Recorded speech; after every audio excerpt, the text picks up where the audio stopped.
हमनी के राष्ट्र के गौरव श्री केम्पे गौड़ा जी राउर चरणन में कोटि कोटि प्रणाम। महात्मा गांधी जी राष्ट्र के निर्माण कैले, बसावा जी समाज के सुधरले, विश्वेश सुरैया जी हमनी के मार्गदर्शन कैले।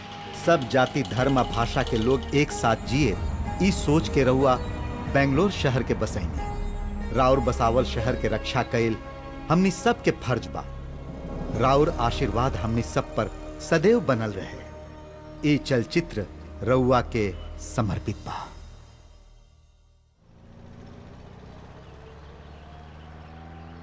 देखी इस श्याम स्वामी सरकार के एप्लीकेशन देके चुप बैठे वाला में से नहीं खे।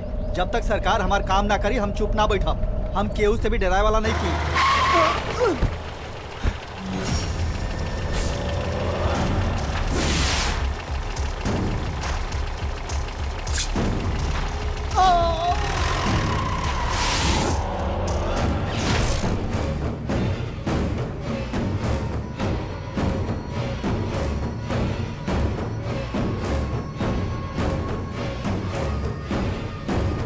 श्याम स्वामी के मर्डर जौन तरह से भइल और जे सबूत और गवाह पेश कइल गइल ओकर आपस में कोनो संबंध नहीं खे। संबंध बा माय लॉर्ड। आरटीआई के तहकीकात के मुताबिक जौन सबूत हमनी के मिलल बा उसे साफ साबित होत बा भ्रष्ट मंत्री लोग, भ्रष्ट अधिकारी लोग, डेवलपर्स, बिल्डर्स, खाली इतने नहीं हाल में बनले सचिव सुब्रमण्यम जी भी एक केस में शामिल बाड़े। ऐसन इनमें साफ दर्ज बा। ऑब्जेक्शन फॉर दिस। हमार मुवक्किल पे जितना भी इल्जाम लागल बा उस सरासर बेबुनियाद और गलत बा। योर ऑनर, ई इल्जाम बेबुनियाद हरगिज नहीं खे। हमार बात झुठलावे खातिर राउर पास कोनो पक्का सबूत बा का? सच्चाई जाने वाला एक के आदमी रहले श्याम स्वामी, उनकर देहांत हो गइल वो हादसा में। वो हादसा नहीं रहल वकील साहब, वो एगो हत्या रहल।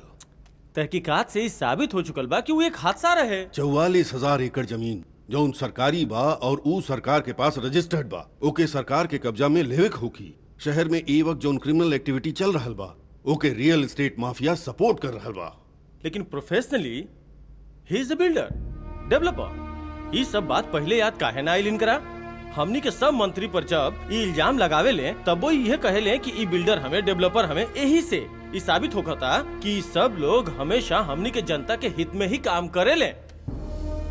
समाज के ऐसा लोग जिनकर स्थिति हर प्रकार से मजबूत बा, अदालत के लागत बा कि ऐसा लोग न्याय प्रक्रिया के दुरुपयोग कर रहल बाड़े। भविष्य में ऐसा घटना ना होके यह बात के मद्देनजर यह केस के तथ्यहीन और निराधार मान के ये अदालत यह केस के इहें बर्खास्त करत बा।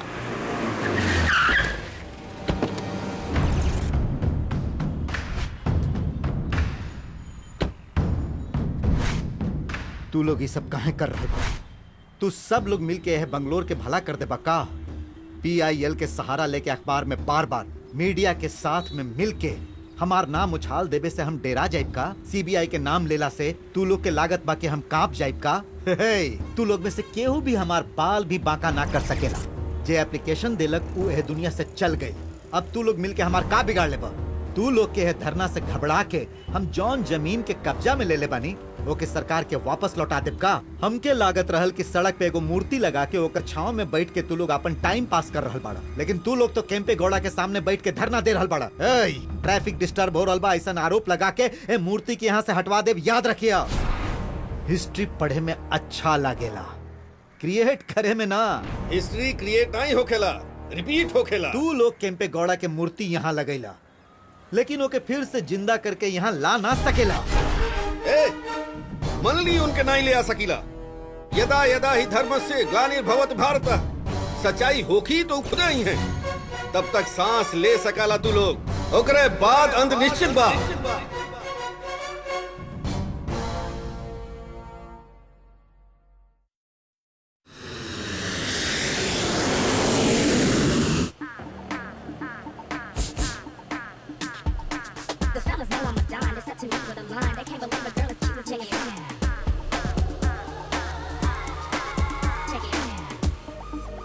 Welcome, ma'am. Thank you.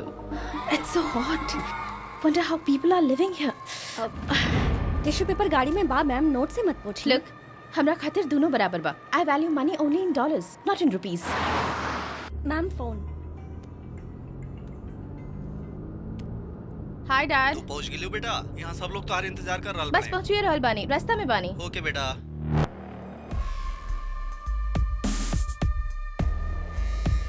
Welcome. Hi, Dad. कैसन बिया हमार बिटिया? You look good.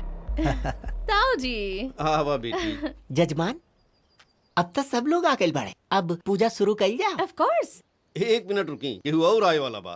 के और कैसे मारल बाड़े का? Yes, challenging man.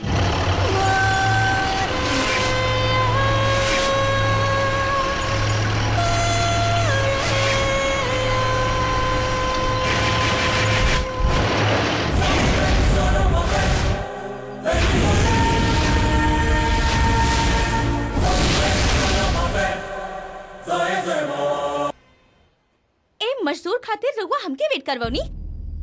एकरा हाथ से भूमि पूजन करवाए। देखा बेटा, पकवान में हलवाई के गुण देखल जाला, संगीत में संगीतकार के हुनर देखल जाला, वही तरह हमनी के बिजनेस में मिस्त्री के हाथ के हुनर देखल जाला।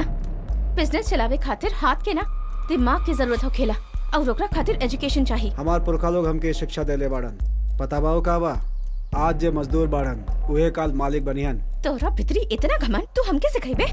ई एकर घमंड नाई बा बेटा, संस्कार हवे जौन एकरे खून में बा। ई सब लेक्चर रउआ हमके मत दी प्लीज। हमनी पसीना बहा के पैसा कमानी और रउआ वही पैसा से पसीना पोंछ रहल बानी। अच्छा बा। ए, हम खाली डॉलर के वैल्यू देवेनी। ई रुपया हमरा खातिर कौनो मायने न रखे। ऐसन कहे वाला कितना अइलन और कितना गइलन। हमनी के देश में पैसा के लक्ष्मी मानल जाला और नारी के महालक्ष्मी मानल जाला। जे संस्कार के भूल गइल वो धूल में मिल गइल। याद रखिया। चलो तानी साहब। मैडम, ये का चीज है? ये रउआ के धीरे धीरे समझ में आई। हम देश विदेश घूम के आइल बानी, ऐसा लोग के हैंडल करे जाने नहीं। ए संसार में जैसन कुतुब मीनार 4 मीनार एक्के पीस बा ना, वही तरह हमार गुरु भी सिंगल पीस बा, मास्टर पीस। ओके खाली देख सके नी, छू ना सके नी। हाई वोल्टेज। देखनी ना मैडम, सब लोग राव ताऊ जी के गुलाम बाड़े। वो अभी अभी कह के गइल है ना, आज जब मजदूर बा तो काल के मालिक है। ऐसे कबो के मालिक बने के मौका मत दिया मैडम। जे हमसे टकराला वो खाक में मिल जाला। भले 2 कवर खा, लेकिन माँ के हाथ से खैला पे पेट भर जाला है ना। ये तो हम आके प्यार। बिल्कुल करेक्ट बोला यार। अगर तुमके बाहर से पूरा थाली भी मिल जाए ना, तब वो हमें माँ के निवाला के मजा नहीं खाया। चुप भी हो गया, तू सब हमरे तो बच्चा बाड़ा। हे, माँ के काहे परेशान करत आड़ा? इनकर छोड़, हमरा खातिर पता हो कब लईबा, ई बता दे। ई लोग भी तोहार शादी के इंतजार कर रहल बाड़े। हाँ माँ, तू घुमा फिरा के शादी के बात करत रहे। हाँ तो का करी, हम कब तक तू लोग के बना बना के खियावत पियावत रहब। हाँ अच्छा, यो सब तोहार बच्चा ही बाड़न ना, यही में से केहू के शादी करा दा। हाँ, अरे यार तू कितना अच्छा बात करेला, हमार दिल खुश हो गया। लड़की के बात आवेला तो दिल खुश हो जाला। लेकिन एकरा खुश होके में तनी सा फर्क बा। ऊ का बा? एके लड़की देवे खातिर केहू भी आगे ना आवे और हई जनाब के पीछे लड़की पड़ल रहेली सा, लेकिन ई ओकनी के घास न डालस। बेचारा बताई सब ई का बूढ़ा होके तक तोहार शादी के इंतजार करत रही है। हाँ सुनी महाशय, परोसल गईल खाना के और शादी खातिर बैठल लड़की के ज्यादा इंतजार ना करवावे के चाहिए। रउआ बुझत काहे नहीं? लड़की, दौलत और माटी, ई तीनों आवे वाला होखे तो केहू रोक ना सकेला। काहे कि तीनों किस्मत में लिखल होखेला और उनकर आवे के एगो टाइम होला। टाइम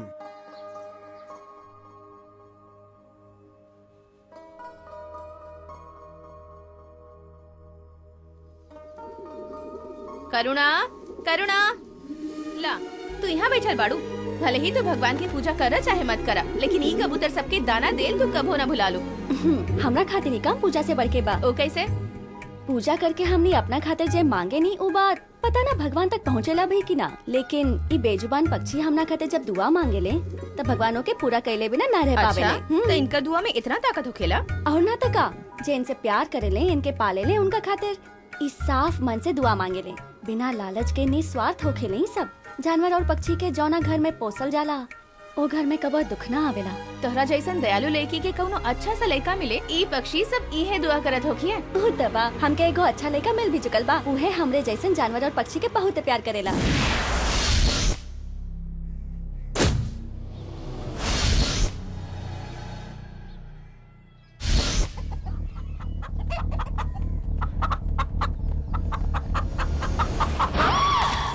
मंत्री जी, अब अपन काम बेझिझक प्रारंभ करी। जौना बड़ बड़ इमारत और बांध बनावत समय ऐसा ही मनुष्य के बलि जरूरी बा।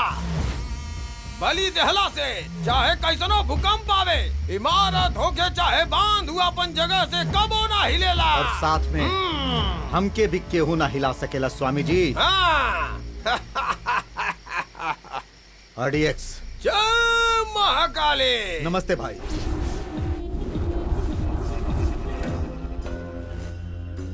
अभी अभी बलि दे के रौरे आज्ञा के इंतजार करत रही, तबे राउर फोन आ गई। आज्ञा देवे खातिर हम कोनो भगवान ना है, डॉन है।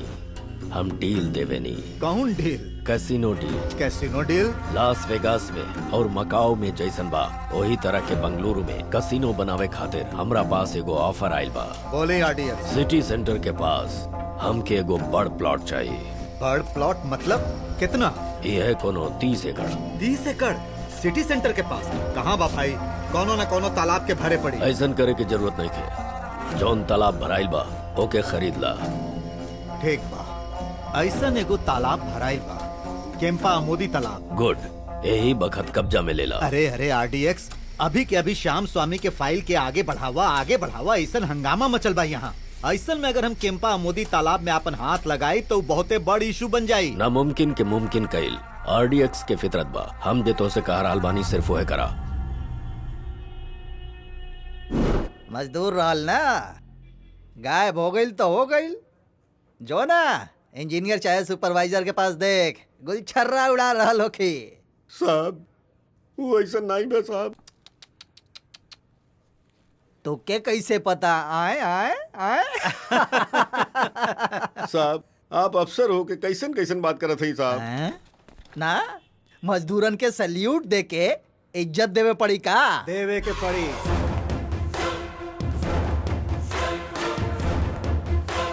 मजदूरन के इज्जत देवे के ही पड़ी। तो के ही वर्दी पब्लिक के सेवा करे खातिर मिलल बा, उनका पर राज करे खातिर ना।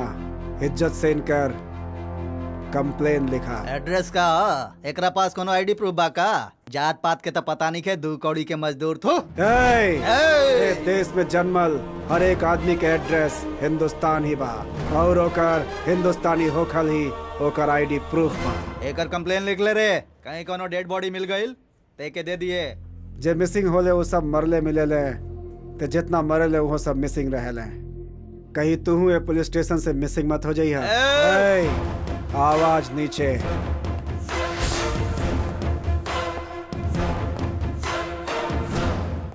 मैडम एक कबूतर इनके चाहिए। हाय।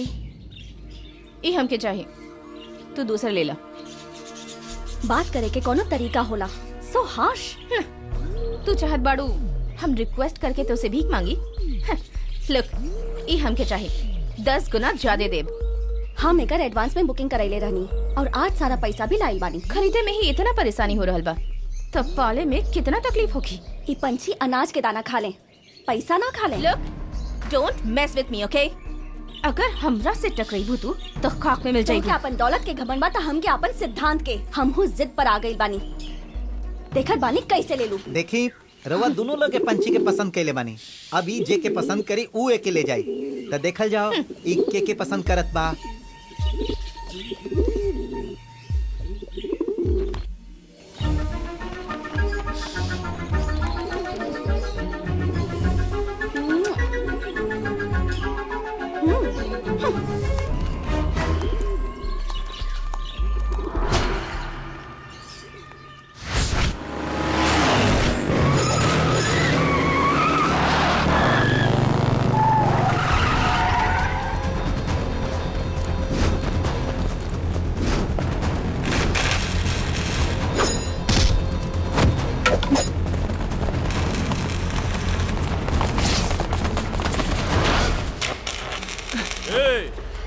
भाई के फोन उठौले में तो नानी मर जाए का?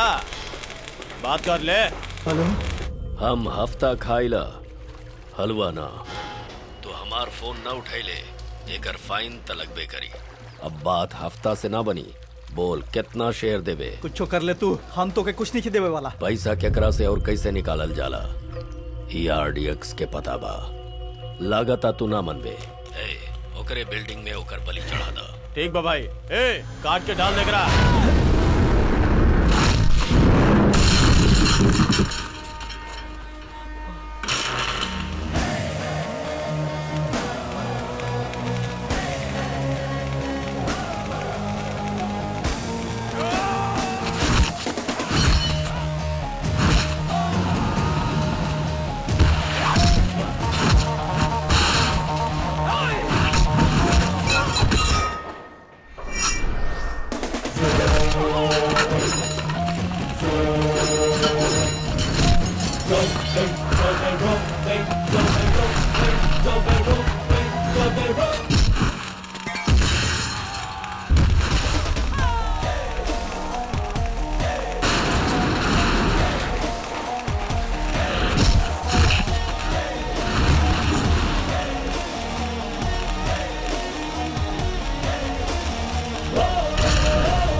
Oh my God, Amrish?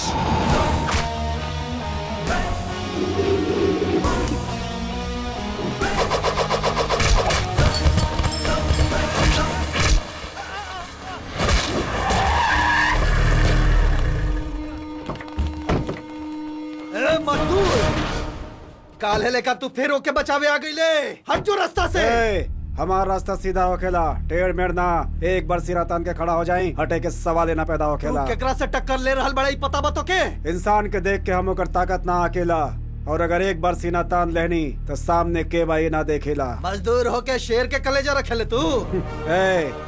खून बहा के पैसा कमाए वाला तोरा जैसन आदमी के अंदर इतना गर्मी बा, तो फिर पसीना बहा के खून बनावे वाला हमनी के अंदर कितना गर्मी हो कि सोच ले। तो के आखिरी बार समझा रहल बनी, ये हमार आदमी सब तो के मार मार के बोटी बोटी कर दी है। तोरा जैसन गीदड़ के धमकी से डरा के हमनी सब यहाँ से चुपचाप चल जाए वैसन मत सोची है। सबसे बड़ होखेला गुरु के आशीर्वाद, और वो हमनी के साथ है बा। गुरु कहले बाड़े कि खुद तो गलत मत करा और सहा भी मत। तोहर एक आवाज पर तोहार भाई, तोहर दूसरा आवाज पर आवाम, और तीसरा आवाज पर पूरा हिंदुस्तान जाग जाए। ये हाथ बढ़ल तो दोस्ती करी, और हाथ उठल तो काट के रखती। खड़ा होके मुंह का देख रहल बड़े। भाई के माथा फेरे से पहले एजा से निकल ले, बुझले? इनकर हाथ उठ गइल ना तो सीधा ऑपरेशन, ना तो क्रीमेशन। भाग यहाँ से। चलो सरे, चल। Great, wonderful.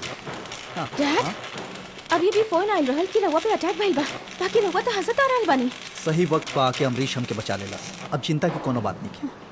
He is the real hero. Sir, रउआ इतना तारीफ करेला तो हमके बहुत तकलीफ होखेला। ये तारीफ ना है, हकीकत है। स्मिता, आज के बाद एडमिनिस्ट्रेशन तोहार होगी और कंस्ट्रक्शन इंचार्ज अमरीश होगी। बट डैड, वो तो सर, ये बहुत जिम्मेदारी के काम बा। पता ना हम ये काम के ठीक से कर पाए या शायद ना। फाउंडेशन बनावे वाला के बिल्डिंग बनावे में कोनो दिक्कत ना आवे। तोहरा पास प्रैक्टिकल एक्सपीरियंस बा। सच कही तो तू हमार दिल जीत ले बड़ा। अब ना कह के हमार दिल मत तोड़िया। थैंक्स हमार डैड की जान बचावे खातिर। कोनो बात ना। बट जैसे तू डैड के इम्प्रेस कइले बाड़ा, ओइसे हमके कबो नहीं कर सकत। सच कही तो कर जरूरत भी नहीं है। अमरीश, करुणा, तू यहाँ कैसे और कब आइलू? जब तू गुंडन के मारत रहला ना तब आईनी। अमरीश, हाँ? तो के बड़े मालिक बुलावत पड़े। हम बस अबे आवता नहीं।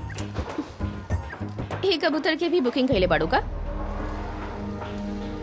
वो कोनो कबूतर ना है, बाज है। बार बार हमसे उलझा मत, ना तो अच्छा ना होगी। बार बार तू उलझ रहल बाड़ू। हमके तो से उलझे में कोनो इंटरेस्ट नहीं है।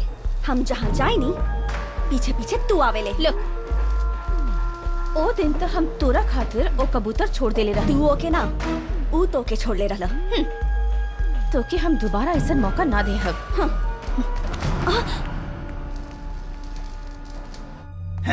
भाई एगो मजदूर बीच में आके हमनी के पूरा प्लान नेस कर देलक। लागत बहुत दम बा में भाई। अरे वह हाँ बोल दी तो हम बुलेट ओकरा खोपड़ी में उतार दे। उससे पहले तू ओके अपन खोपड़ी में उतार ले। तो एको मजदूर के गोली मरबे तो के शर्म नहीं खेवत इडियट। हमार बुलेट खाए खातिर भी हैसियत होके के चाहिए। पहले वो हैसियतों के हासिल तक कर लेवे दे, ओकरा बाद बुलेट ओकरा नाम करिए। जब तू नेक्स्ट टाइम अटैक करबे भले ही वो उसे ना मरे,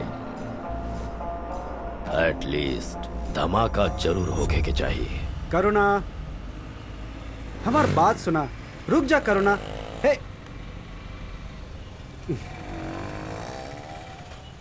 करुणा, हमार बात तो सुना। हम कहा सुनी तो के बैंगलोर आइला कितना दिन भइल मिले आइला एको बार ना आइला तो ना आइला, कम से कम एको फोन तो कइले होता। देखा तोहार पढ़ाई में हमार मोहब्बत दीवार ना बने, यही से तू यहाँ आइलो ना। ऐसे में अगर हम तोके परेशान करी तो फिर का मतलब रही बतावा। सांच कह रहल बाड़ा ना, हम झूठ बोल रहल बानी।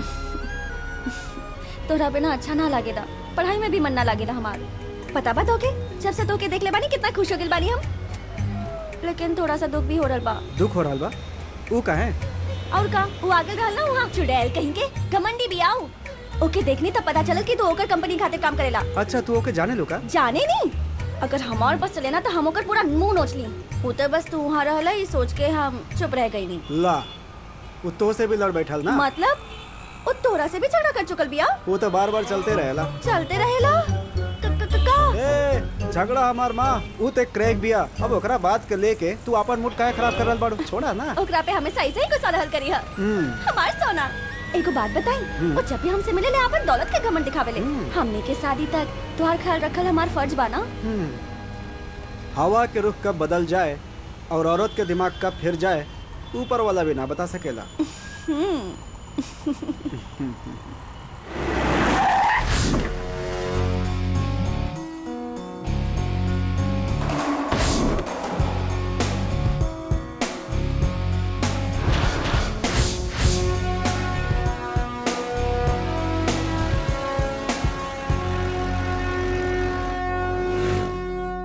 कहीं का बात करे के बा?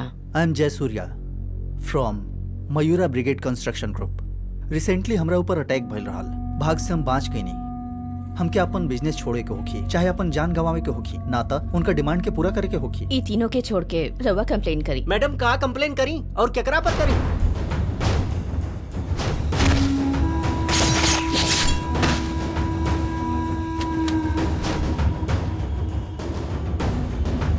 ए काम के पीछे आरडीएक्स के हाथ बा। वो मलेशिया में बैठ के मैनिपुलेट कर रहल बा। ऑफिसर्स इहे बा रउआ लोग के मैनेजमेंट? आपन अपन एरिया के रउए लोग कंट्रोल कर रहल बानी ना, या फिर गुंडा लोग? सब मिल के काम करेला मैडम। चारों तरफ से नेता लोग के इतना प्रेशर आ जाला कि हमनी प्रॉपर एक्शन ही ना ले पावे नहीं। हमनी केस के फाइल तो तैयार कर लेवे नहीं, लेकिन गवाही खातिर केहू आगे ना आवेला। देखी कर्नाटक अगर एगो शरीर है तब बैंगलोर ओकर हार्ट, और हमनी सब ओ हार्ट के ट्रीट करे वाला डॉक्टर बानी। और हमनी जौन ऑपरेशन के शुरू करब उह ऑपरेशन कैंपेगौड़ा।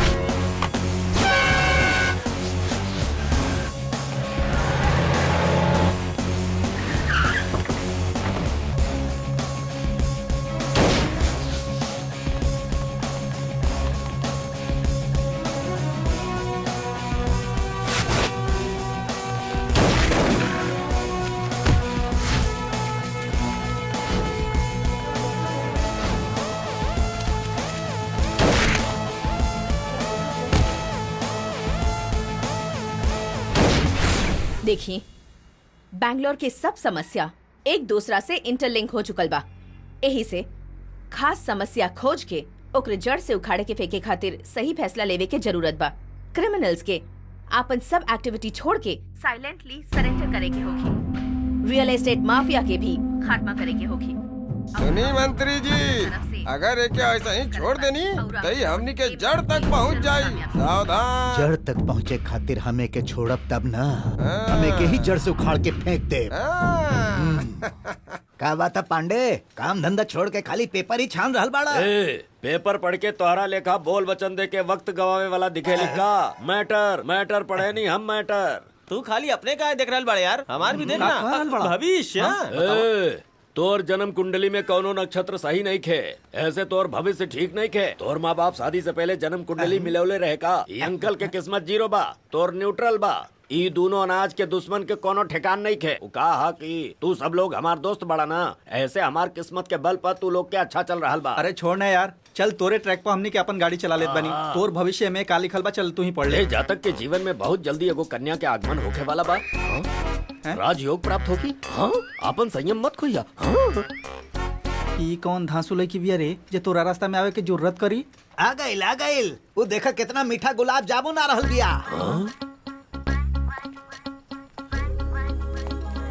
आहा, सुन तोरी जे सुंदरी बिया ना, ओके तोर दुश्मन लॉक करे ऐसे पहले तू जो और अपना ला लॉक कर ले, ना तो तोर जिंदगी जे बा ना न्यूट्रल बन जाए। Naughty boy. रनिंग डेज तो तू देखले बड़े ना, तब फिर भाग ना यार, दौड़ हमर राजा। अच्छा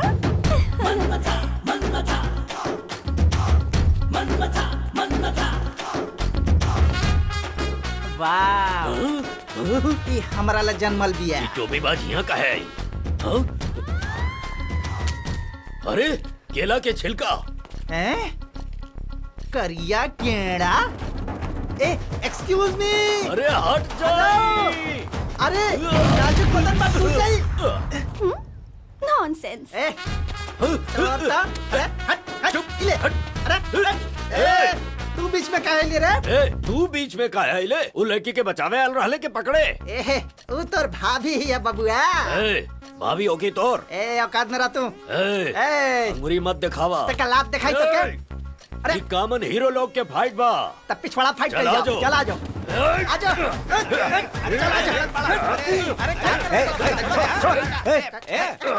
का तू दोनों आपस में जानवर जैसा लड़ा ताड़ा हैं? ए मनमोजी, यस बॉस। सड़क पर चलत लड़की तो क्या अपन प्रॉपर्टी लगेली का? अरे बॉस का बॉस, हमरा बारे में पता नहीं है का बॉस। लड़की सब तो हमरा खातिर देवी समान बाड़ी सब बॉस। हम तो लोग के आरती लेखा छू के अपन आंख पर लगा के अपन मन के शांत करेंगे और वही भक्ति में मोटा काहे भाई, काहे खातिर? देखी बॉस, बीच में ही मोटा सांड हमके आके टक्कर मरलस, यही से लड़की मिस हो गई। पिछला बेई हमार पिछवाड़ा पर मरले रहल, तब वो लड़की मिस भइल रहल। यही तरह कई बे हमार आरती के मिस करइले बा, यही से आज हमें तो जिंदगी के मिस कर रुका। देखा लड़की के चक्कर में पहले ही तू सब सड़क पर आ चुकल बाड़ा। अब अगर उनके फॉलो करबा तो सीधा गटर में जाके गिरबा। लड़कियन के पीछे जाके कबो क्यों के भला नहीं के भइल बा। ए सुना, हमार बॉस कितना परफेक्ट बात कर रहल बड़े, सुन ले तू। अरे तू सुन ना। तोरा अच्छा एगो बात बतावा मनमोजी, तू इतना दिन गायब कहाँ रहला? बिजनेस में लागल रहनी यार। मेन में या साइड में? देखला यही से हम समझावे में लागल रहनी। तू का बोल रहे? चुप, देखला ना बॉस। ये सब छोड़ा, यहाँ कैसे आयल भाई? बस बेंगलोर में जॉन साइट में हाथ डाले नहीं गड़बड़ हो जाला। बिजनेस में बरकतें नहीं खे। ऐसे रहुआ अगर अपन मालिक से बात करके अगर कोनो साइड में बिजनेस दिलवा देती तो हम एजे सेटल हो जाए। सेटल करे जाइबा तो खुद हम सेटल हो जाइबा, बिना फायदा के कुछ ना करत। ए तू हमारे फ्रेंड बाड़े की फ्रेंड के रूप में दुश्मन। ए भाई एक पागल, तू एकर साथ देबा तो इहो तोहर साथ देकर ये मतलब बा। बात यह बना कि हम अपन मालिक से बात करी, हम बात कर ले, तू जा। हमारे को काम कर दे बस, हम यहाँ बेंगलोर में तोहरा साथ थे। हम कह रहा बानी हमने दोनों साथ में मिलकर बिजनेस करा हटावे के। संगीबा डरा मत। नमस्ते। नमस्ते। आई मैडम नमस्ते। ये सब हमारे साथी बड़ा है और ये हमनी की तरफ से। ओ बहुत अच्छा बा, थैंक यू। बैठी ना। Thank you madam. Shyam Swami ji की जगह ही आपके भेजल गई बा, पूरा पावर देके भू माफिया के खत्म करे खातिर। ये जान के हमनी के बहुत खुशी भइल। हम जनता से जौन वादा कइले बानी उहे निभा रहल बानी और कुछ ना। मैडम हमनी के बेंगलुरु टीम नाम के एगो संस्था बना के रियल एस्टेट माफियन के खिलाफ जंग छेड़ रहल बानी। काल तक हमने के कोनो मदद ना मिलल रहा, लेकिन आज मिली एकर पूरा विश्वास बा। मैडम ये मकसद में हमनी के सब हमेशा रौरे साथ बाड़ी। जी हाँ, थैंक यू।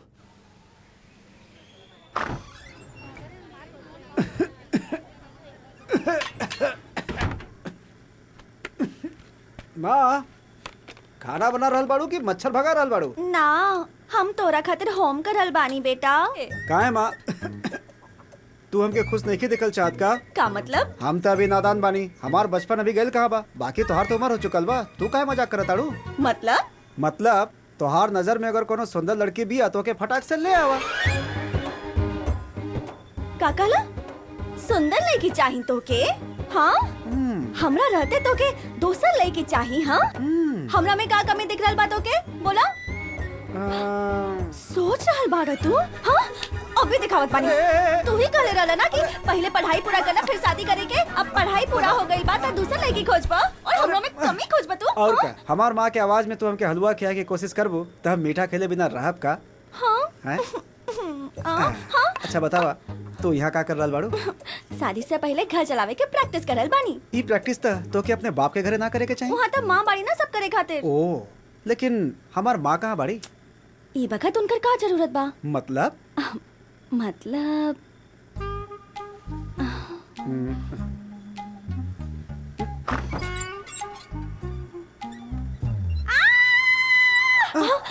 भैया हम सब कुछ देख लेनी। अरे लेकिन हमने ऐसा कुछ कहले ही कहा बानी अरे ना ना बाकी हम सब कुछ देख लेनी। हाँ अरे तोहरा में इतना अकल देखे कि पहले दरवाजा की कुंडी लगा दे तू। अरे वहाँ खड़ा होके चिल्ला रहल बिया पहले होके तो चुप करावा अरे बाप रे बाप हम सब कुछ देख अरे लेनी। बाप रे हमनी तो कुछ कैली ही ना और अगर हमनी कुछ कैले बानी तो ओकरा खातिर हमनी के रोए के चाहिए ना लेकिन तू काहे रो रहल बाड़ू? रुका रुका अब हम जाके माँ के बतावत बानी। अरे रोका ओकरा के शांति रुक जा। अरे रुक अरे रो काहे ऐसे चिल्ला रहल बाड़ू पागल हो गई बाड़ू का ना माँ ये दोनों आँख बंद करके आँख बंद करके आँख मिचौनी खेलत खेलत रहनी हाँ। अरे अरे ओहो हे भगवान ये लोग कब्बो ना सुधरी है भैया तेरा गइल ना अरे हमार तो जाने चल जात। जान कहाँ जाई उ तो इनका पास बाना। ये कहलस तोरा की सब नौटंकी करे के अब तू नौटंकी गई छोड़ा और इनसे शादी कर ला। बहुत बोले लो तू। No, no, I just said email it to me.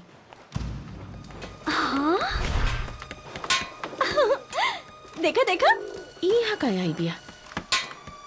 हाय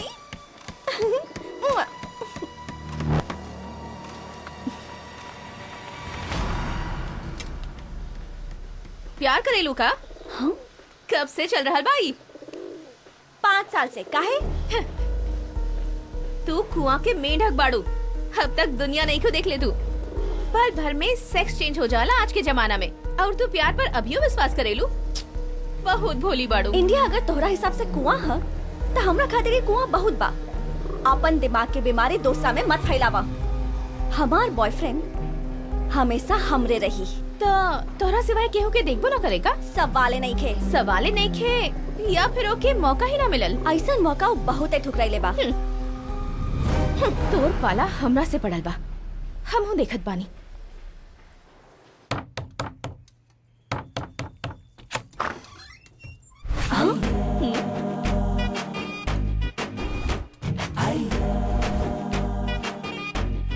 शौक लागल का?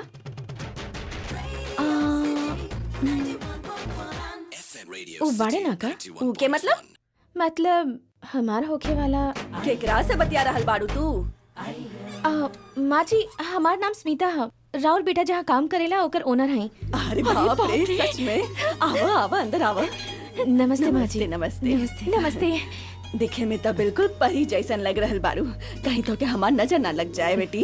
ए घर में आयल मेहमान से केहू दुआरी पर खड़ा होके बात करेला का? जा कुर्सी लेके आवा जा जल्दी से। रह दी माँ जी। काहे बेटी तू यहाँ पहला बेर आयल बारू ना खाए पिए खातिर कुछ ना चाहिए माँ जी रह दी। अरे ना ऐसा मत कह बेटी कुछ ना कुछ तो खाए ही पड़ी। ठीक बा जैसे ना माँ जी। ए खड़ा खड़ा मुंह का देख रहल बारू कुर्सी लाके दे। अच्छा अच्छा आवा।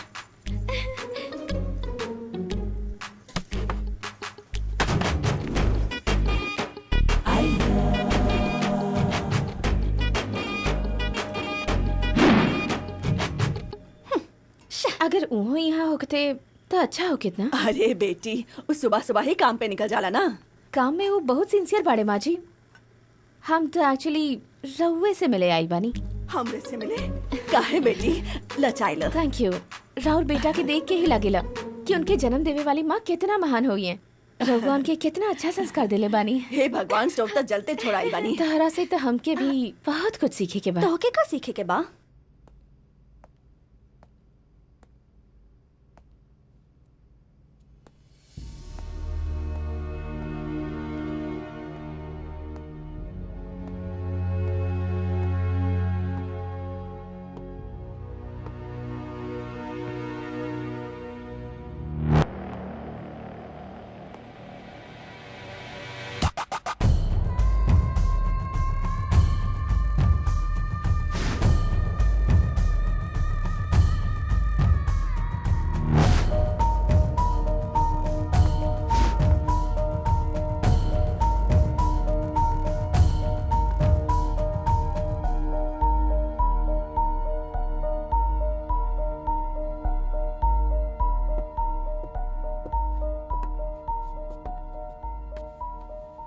हम सुननी रहुआ घरे गए रहनी।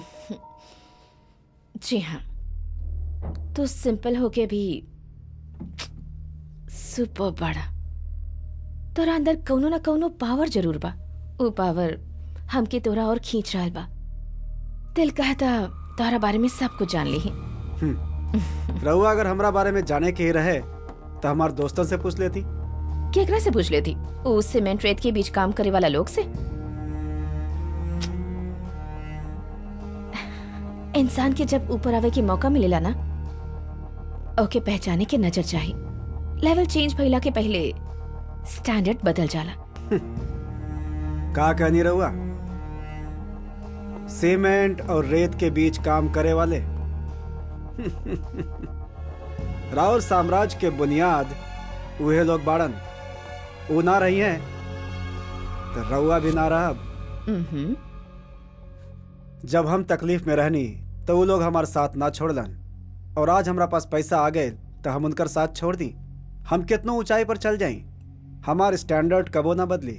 हम कहीं भी पहुंची पक्का लोकल ही रहा।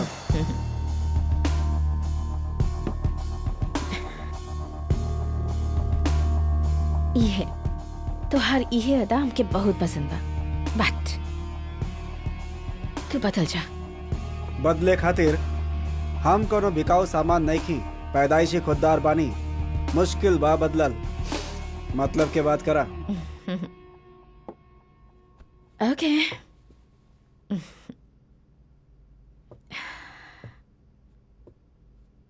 मजदूर के मालिक बने के एगो मौका दे रहल बानी। अब तक बिल्डिंग स्ट्रक्चर के संभालत रहला, आज के बाद तू ए स्ट्रक्चर के संभालब। Come on Amrish.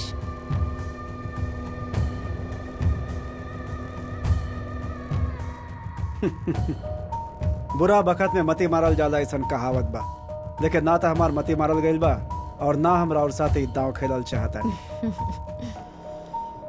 अगर हम चाहे तो अच्छा अच्छा मर्द के अपना सामने झुका सकेनी। हम सर उठा के जिए नहीं, और इस सर झुकेला खाली 3 लोगन के सामने।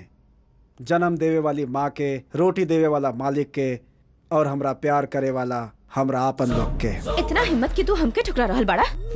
खोपड़ी घूम गइल त पक्का मवाली हैं। देश खातिर सैनिक बनाब, जनता खातिर सेवक बनाब, लेकिन तोहार गुलाम कबो ना बनाब।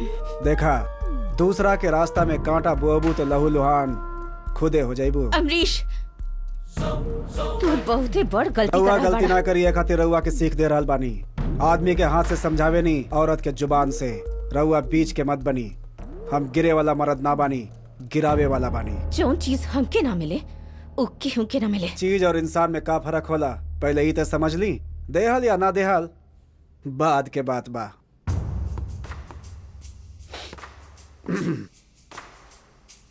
जात जात एगो बात समझा देता नहीं। जौन औरत अपन मर्यादा ना जाने ऊ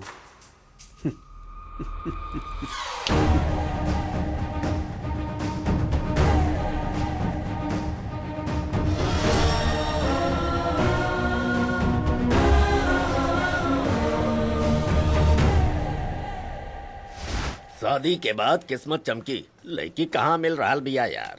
गुरु से सहायता के योग बा। अरे अरे अरे अरे, ये धुआं के डाल रहा बा। अरे हमके भविष्य पढ़े के रहल। श्री श्री सत्यानंद जी महाराज महास्वामी जी। ये तो जंगली जानवर लग रहा बा। चल आगे जा। हमार आग के ज्वाला से तू जल के भस्म हो जाइबे। अच्छा गुरुजी, हम बहुत दिनों से एगो लड़की से प्यार करेली, और लड़की के पावे खातिर रहुआ हमार सहायता कर दी ना। और समस्या का बा? अब ऊ हमारे को जानी दुश्मन बा। कौन बाऊ? ऊ रहल गुरुजी। ई कालिया हमार स्वामी जी के भड़का के का समझा रहल बा?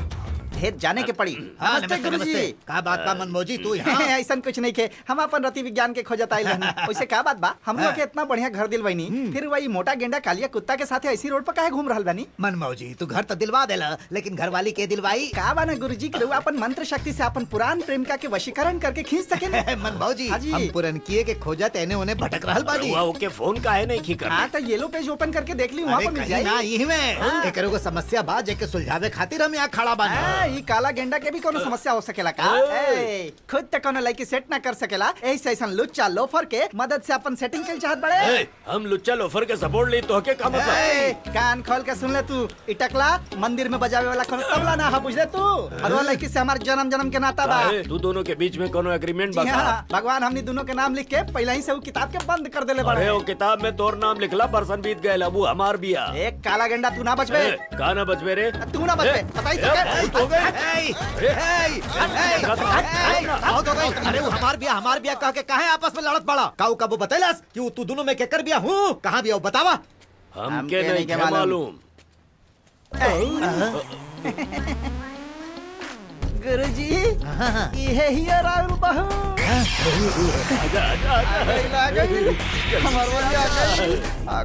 एकदम पास आ गई। Swami ji, you are so cute. ये तो हमने दुनिया के छोड़ के ही भूत के पकड़ लेलस। ऐसन सड़क छाप मजनू हमके कबो परेशान न करे, ऐसा आशीर्वाद दी स्वामी। अवश्य तथास्तु। बाद में ना तू हमारे ऑफिस में आ जाइए। सामने झोपड़ा मिलकर ऑफिस में जाएं। गईल हमने दोनों के फ्यूज गईल। गुरुजी, हमारे नाम के एगो होम करी, प्रसादी चिंपैंजी के भेजी और वो लड़की के हमरा घरे भेजी। वो हम क्या चाहिए? अरे वो हमारे लिए शर्म नहीं क्या बात? तो लड़की खातिर लड़े बे? अच्छा बताओ, व्हाट इज योर प्रॉब्लम? ये पूछे वाला तू क्या होत बड़े? गुरुजी, गलती से जबान फिसल गई। कई बात तो हर समस्या ये बात ये ब्रह्म रहस्य बा, आसानी से वो ना मिली। फिर कब मिली? Next picture. ये तो इंग्लिश बोल रहल बा, कहत रहल नेक्स्ट पिक्चर में बताइए। ओम नमो भगवते वासुदेवाय। ओम मंगलम भगवान विष्णु मंगलम गरुड़ध्वजा। साहब जी, अभी काम पूरा होके बाकी बा, पहले ही से पूजा काहे करवा रहल बनी? ऐसन मुहूर्त खातिर हमनी के 2 साल तक इंतजार करे के पड़ी, यही से हमनी के मालिक आजे पूजा करवा रहल बने। जजमान जी, अक्षत पूरा घर में बिखेर दी। अमरीश, जा चारों तरफ अच्छा छींट जा। ठीक बस। रुक जा। हमने पूजा करेनी ताकि कौनो बुरा ताकत, अनहोनी या बुरा आत्मा अंदर ना आ सके। और तू अंदर चले जा रहल बाड़े, निकल यहाँ से। का जॉन बिल्डिंग के हमनी बनौले बानी, ओमे हमनी पैर ना रख सकेनी। ये हमनी के हमनी के ना, हमार ह। मजदूरी के पैसा तो के मिल चुकल बा। टेलर शर्ट जरूर सिएला, लेकिन वो के खुद न पहनेला। स्मिता, चश्चर आप ओके? रहुआ वजह से इतना सिर पे चढ़ गई बा। कंपनी के ओनर ई बा कि हम बानी। एकरा हाथ से पूजा ना भइल त का बिल्डिंग गिर जाई या फिर हमनी के काम रुक जाई।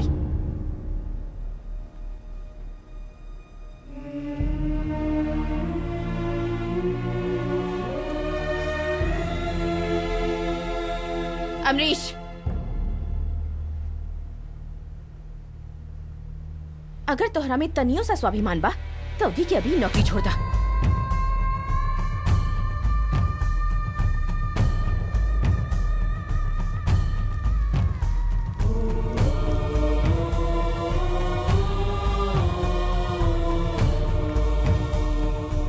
अमरीश, अगर तू ही काम छोड़ देबा तो हमने यहाँ रह के क्या करब?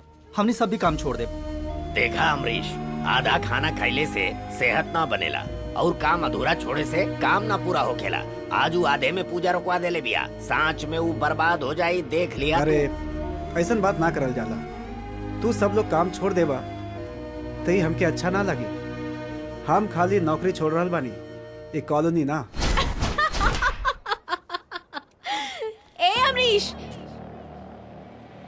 तू अपने आप के समझेले कहा? तो के बराबरी में बैठावल चाहनी था, तू तो सिर पर ही जा बैठला। ए, आफ्टर ऑल तू एगो मजदूर बाड़े, मामूली मजदूर। तो के जूती के नीचे ही रहे के बा। जिंदगी भर भी मेहनत करबे ना, तबो इतना भी ऊपर ना पैबे।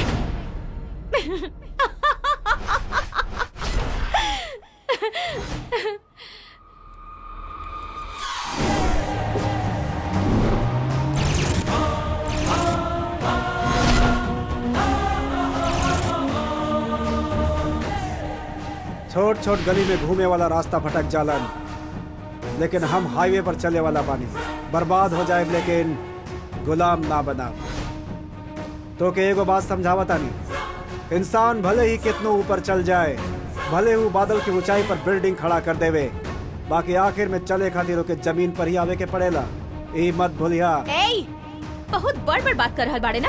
अगर तोरा में हिम्मत बा तो खाली एगो बिल्डिंग बना के दिखा दा। अरे हिम्मत तो हमार नस नस में भरल बा और चैलेंज के ते हम एगो खेल के तरह लेवे नी, लेकिन चैलेंज भी ओकरे एक्सेप्ट करे नी जे हमार बराबर के होखे। हमार बिल्डिंग बनावे के बात तो छोड़ा, तू अपन डैड ताऊ के सहारा के बिना अगर ये बिल्डिंग बना सका तो बना के दिखावा। हमार कॉन्फिडेंस खोखला नहीं खे। तोरा जैसन सब औरतन के एक के बीमारी होखेला, मर्दाना शौक। हम जीत के दिखाई। भले ही शब्द हमार बा, लेकिन सिखैले बाड़े हमार गुरुजी। ऊ जे हमके राह दिखैले बाड़न, हम वही पर चल के दिखाई। नीचे उतारा हमके।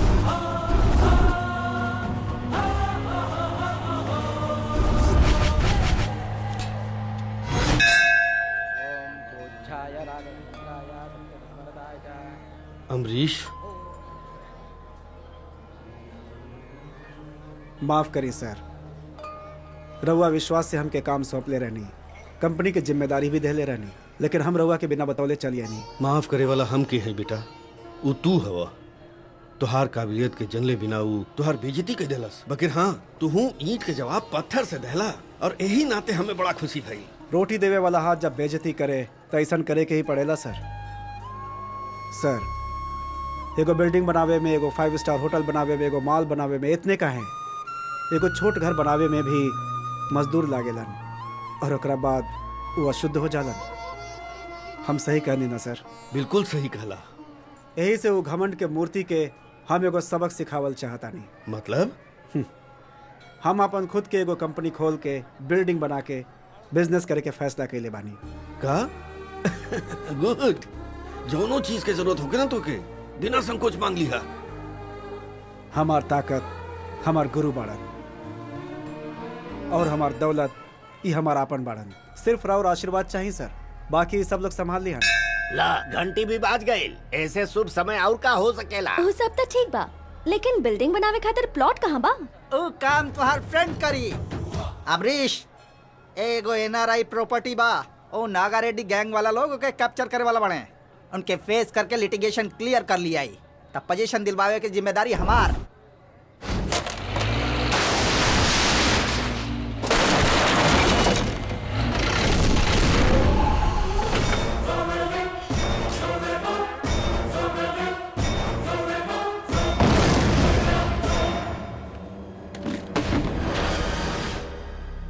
अरे हमनी के इलाका में तू कदम रख ले। वो दिन उ तोर इलाका रहल, वहाँ तोर लोगन के बीच में हम नहीं रहनी। आज तू हमनी के बीच में आइल बड़े। हिम्मत पाता बच के देखा।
फाइट करे खातिर चाहिए ग्राउंड, बैकग्राउंड ना। दोबारा कबो टांग अड़ावे या टकराए की कोशिश कैला तो सर खबूजा लेखा फोड़ दे। चल।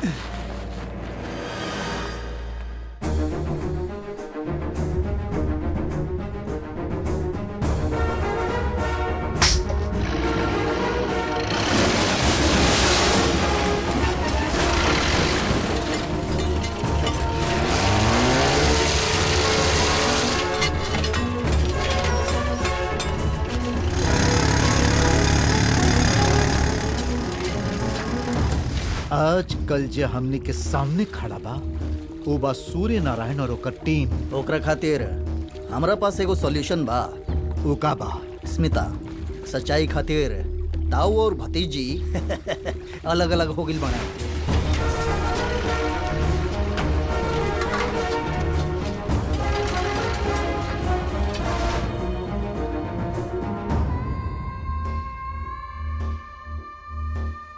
कैबिनेट में फाइल के अप्रूवल के साथ ही कसिनो के नींव हमनी रख दे। सुपर। और टीम के बारे में का सोचले बड़ा? ओकरा खातिर हम एगो एक्स्ट्रा ऑर्डिनरी प्लान बनेले बा।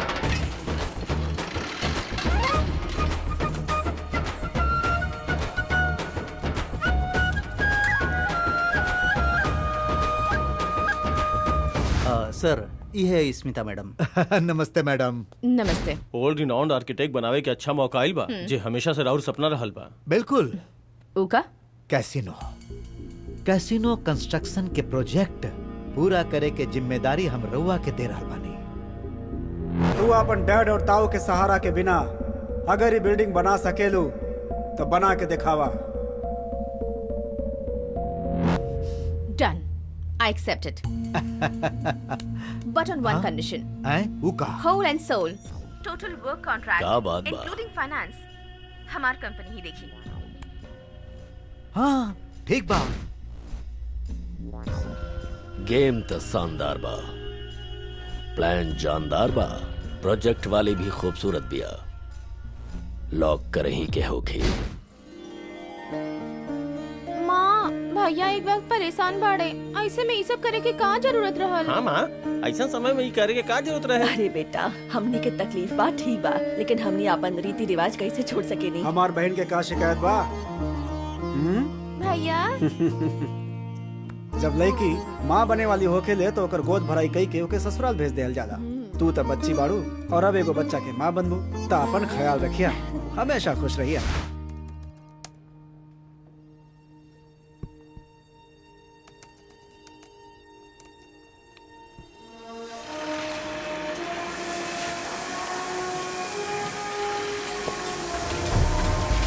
एक ओकरे बिल्डिंग हम मैडम।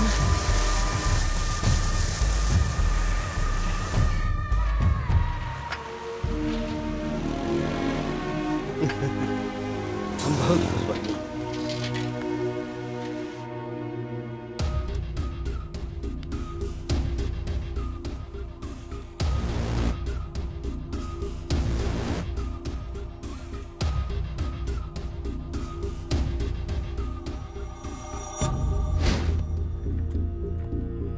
Thank you. चला ताली बजावा।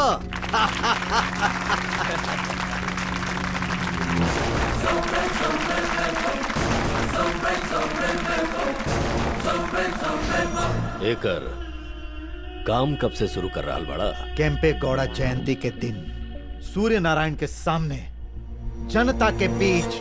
ये और का कहा थी मैडम? जी हाँ, कैंपा मोदी तालाब हड़पे के उ लोग प्लान कर रहल बाड़े। कितना नीच बाड़े ये लोग। हमनी के जगह के हड़पे खातिर ऐसा साजिश जयंती के दिखावा कह के हमनी से प्यार दिखावत बाड़े। करे दी ही हमरा सोच के मुताबिक उ लोग ओही दिन वहाँ भूमि पूजन जरूर करी हैं और हमनी के उनके ओही दिन अरेस्ट करे के प्लान कैले बानी।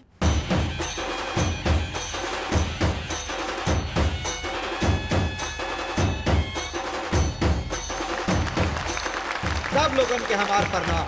हमार प्यारा साथी लोग, बेंगलोर के हर एक वार्ड में केम्पे गौड़ा जी के जयंती मनावल जा रहल बा, लेकिन यहाँ उनकर ही बनावल श्री कवि गंगाधर स्वामी के मंदिर और केम्पे आमोदी तालाब के बीच में जो चल रहल बा वो खास बा। समाज के कल्याण खातिर और जनता के सेवा के खातिर हम हमेशा से तैयार बानी। हमने के पूज्य श्री श्री श्री मधुरानंद स्वामी जी अपना आश्रम के तरफ से गरीब लोगन के विकास खातिर जो सहायता कैले बड़े ओकरा चलते हमने के सरकार तालाब के पास वाला 20 एकड़ जमीन उनके दान में देवे के फैसला कैले बा। एक स्टेज पे खड़ा ही ना होके दिल चाह रहा। पूज्य स्वामी जी जनता के इस्तेमाल खातिर बहुमंजिला इमारत बनावे के हमने के अनुमति देले बाड़े। बंद कराई बकवास। तू जनता के भेड़ बकरी समझ ले हुआ का? कैसी नो बने हैं लोग, उसे जनता का भला होगी के बा के तो कई बनावे परमिशन दे ले बा। देखी सूर्य नारायण जी, सरकार के हम चलावे नहीं, बिना जिम्मेदारी ले ले हम कौनो कदम ना उठावे नहीं। भाई लोग रहुआ पता बा ओ जमाना के धर्मा मुदी तालाब आज के केम्पे गौड़ा बस स्टैंड बा, संपंगी तालाब जे आज के स्टेडियम बा, चलगट तालाब गोल्फ स्टेडियम बा, सोले तालाब फुटबॉल स्टेडियम बा, सिद्दीक केटे तालाब हमने के केयर मार्केट बनल बा। न जाने कितना तालाब डेवलपमेंट के रूप में बदल चुकल बा। तो बताइए चीजन के इस्तेमाल के करेला? हमने के प्यारा जनता ही करेले ना। देखी सूर्य नारायण जी, बेकार में टांग अड़ावे की कोशिश मत करी। इस सरकारी काम में एमे अड़ंगा डालब तो अरेस्ट हो जाएगी। सही कहला, लेकिन वो ना तू पब्लिक के बीच एगो मंत्री के अरेस्ट करे के हिम्मत बा का? सिर्फ अरेस्ट ही ना, तो हर सब ठिकाना पे रेड भी मारब और इलीगल बिल्डिंग के डेमोलिशन भी करवाइब।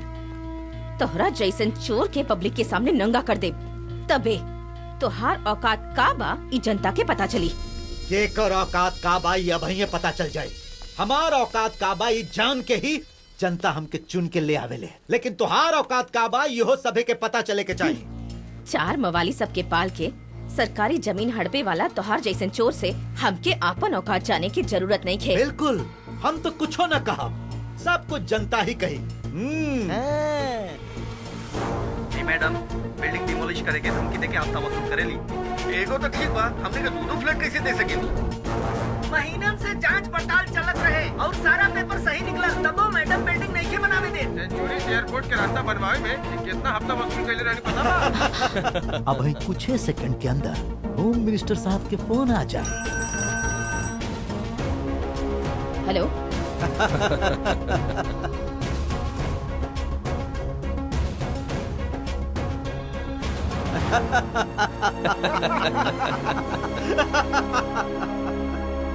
एकरे बात पे यकीन न करी, सब यही कैल धइल बा। सुनो महाशय, तनी चुप रहा।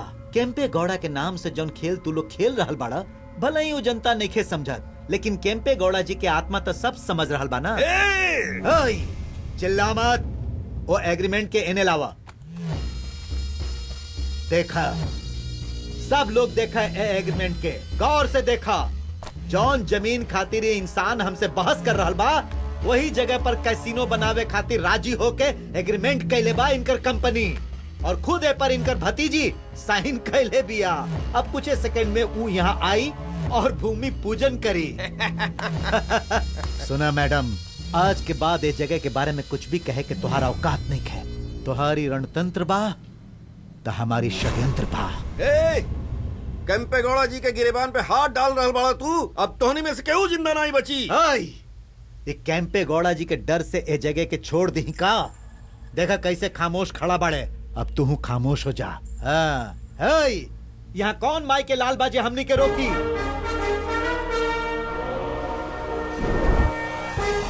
चला बजावा सारे, कार्यक्रम के हमने आगे बढ़ाई। चलावा सब लोग।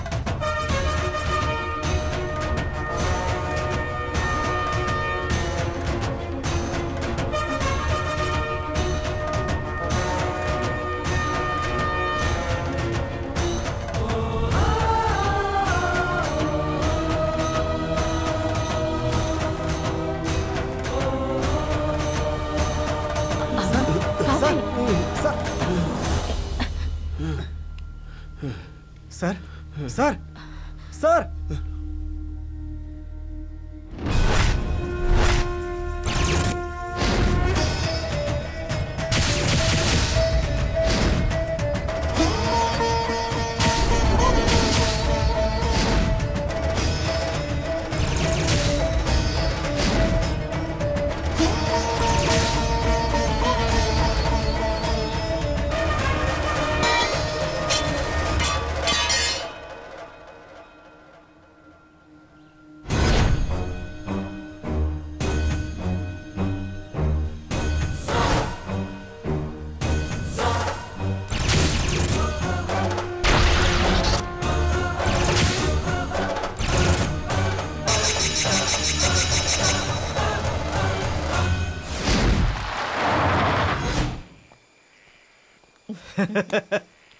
आओ मैडम।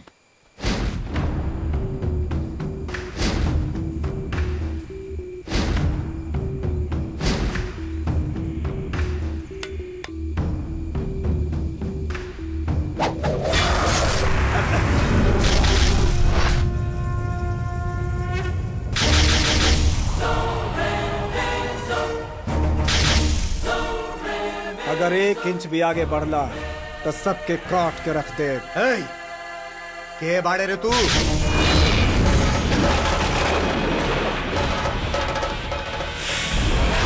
केम्पे गौड़ा।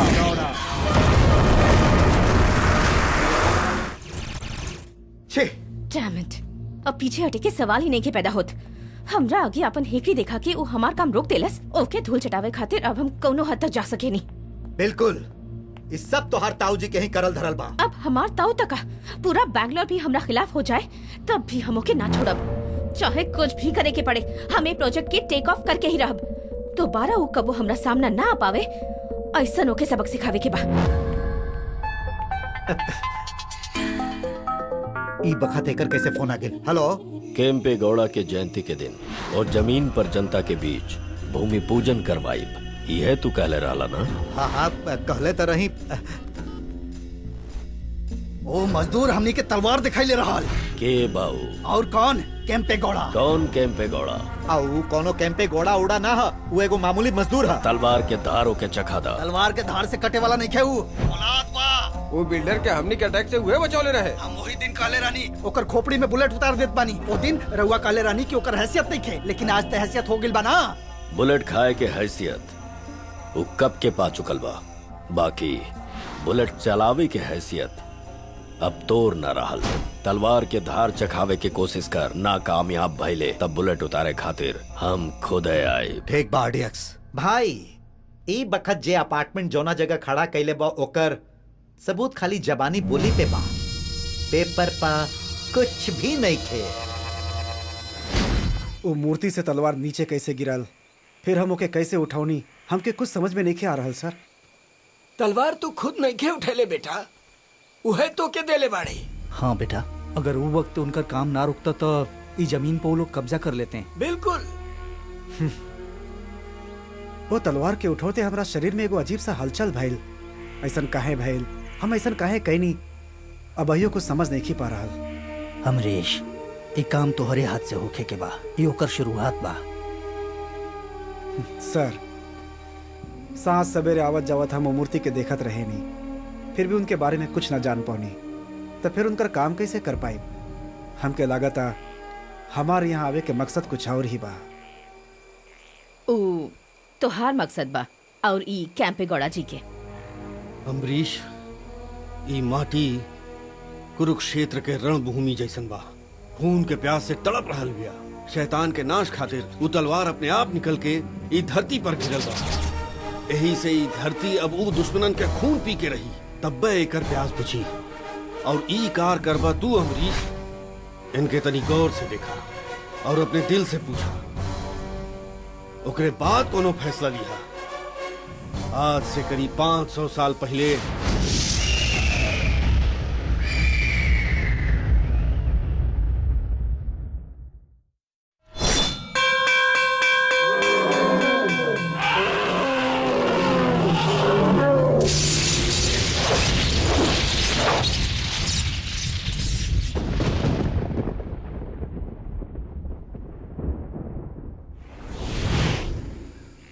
बाप रे बाप, उनकर इतना बड़ा इतिहास बा, ये हमके पता ना रहे सर। केम्पे गौड़ा जी के बनावल ई शहर माफिया के हाथ में ऐसे ही दे दियल का? ऊ दिन के घटना के बाद ई साबित हो गई बा कि माफिया और क्राइम की जड़ कहाँ तक पहुँच गई बा। हमार सस्पेंशन की वजह से ऑपरेशन केम्पे गौड़ा रुके के ना चाहिए।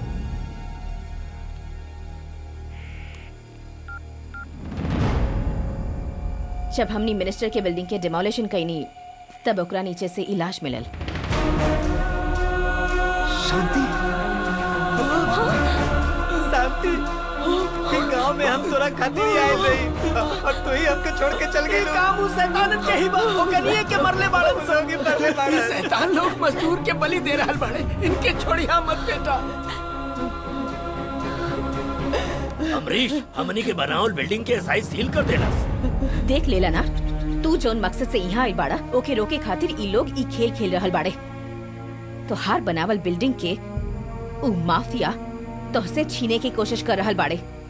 अगर ऐसे ही चलत रहल तो सोचा आगे का होगी। सुना बेटा, मरे वाला तो से अपन इंसाफ मांग रहल बाड़े। अब उठा ला तलवार। अमरीश तो दोस्ती जितना अच्छा निभावे ले उतने अच्छा दुश्मनी भी निभावे ले। ये दिखा दा उस शैतानन के।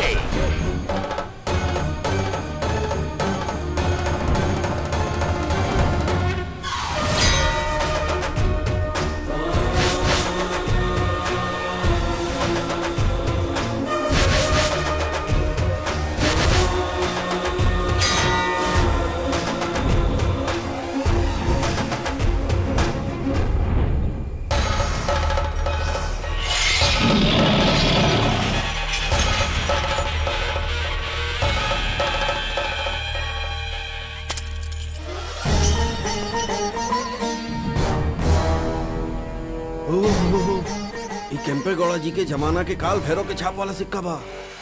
काल भैरव क्षेत्र रक्षक, मतलब ई क्षेत्र का रक्षा तुहार जिम्मेदारी बा।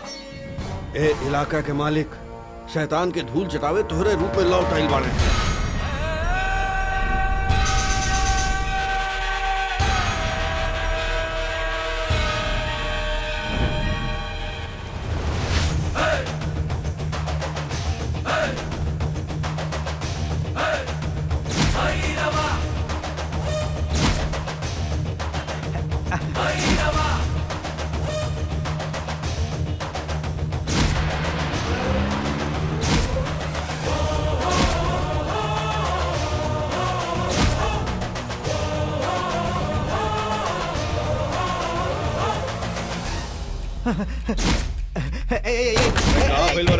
अरे ए बचावा, ओने देखा वो हमके मारे खातिर आ रहल बा। अरे इंस्पेक्टर साहब रवा देख कर रहल बानी, हमके बचाई, वो मार दी हमके। अरे हमके बचाई, ओके शूट कर दी। ये का बड़बड़ा रहल बड़े? अरे शूट कर दी ओके। बाप रे आ गई लुक पे गोड़ा। अरे बाप रे देखी वो आ गई, देखी वो आ गई। अब हम ना बचब।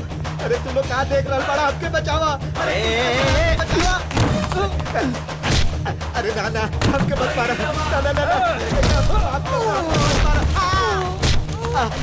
हमके माफ कर दा।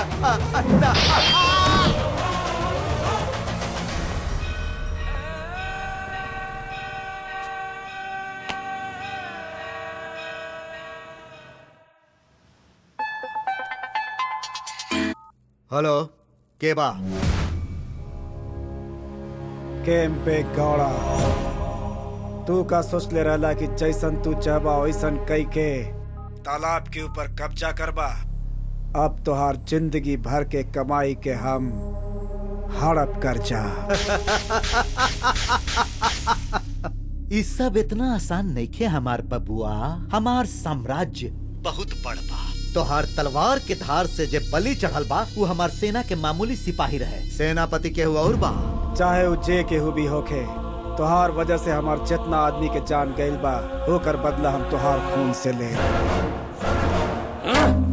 Damn it, Dad, चाहे कुछ हो जाए ओकरा खत्म कइला के बाद ही हमनी अगला कदम उठाई। लाश मिलला के वजह से ही ई मैटर के मीडिया इतना उछाल देला। पुलिस स्टेशन में जोन लाश गिरल बा वो हमनी के आदमी के बा। ई खबर ओकरो से बढ़ बा। ओकर कोनो फिक्र बा का? पुलिस वाला मरा ताड़े तो मरे दी। वो हमनी से ज्यादा ताकतवर हो रहल बा। अब पुलिस डिपार्टमेंट हमनी की मदद नहीं करे वाला। अंततः ओकर शीश गिरे तक आपन शीश संभाल ल तो हुए उत्तम होगी।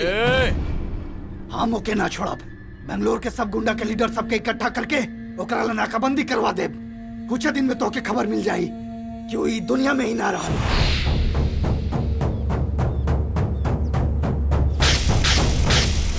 रेड्डी, अगर हमनी वो कैंपे गोड़ा के ऐसा ही छोड़ दे हम तो वो आके हमनी के कपार पे बैठ जाए। आवेदा ओके आवेदा, हमनी के सब तलवार के ओकर खून के मजा चखा के ओकरा नाम के रक्त अभिषेक करवाई। ओ से पहले तो के तलवार हम दिखाई। हमनी के भागे वाला चूहा में से नहीं के। आज हमनी सब मिल के यहाँ खून के नदी बहा दे। हम खून के नदी में ही तैरल सिखले बानी और आज तोहनी के वही नदी में डुबाई। यहाँ के राजा एक के बाड़न केम्पे गौड़ा।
के तलवार से शहर के गुंडन के संहार भई।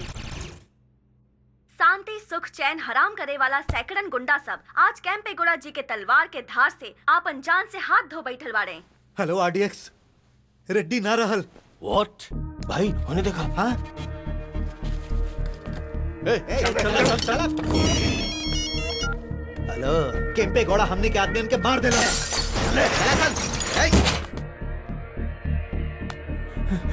केम्पेगौड़ा हमनी के आदमी के मार डालला। अरे चल देखा जा।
बैंगलोर के नाजायज तरीका से जब्त कैल गए तालाब, जमीन और कुआं वापस करा।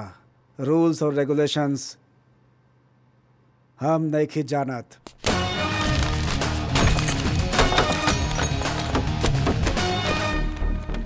ए मैप में जितना भी इलीगल प्रॉपर्टी बा के कवर करा।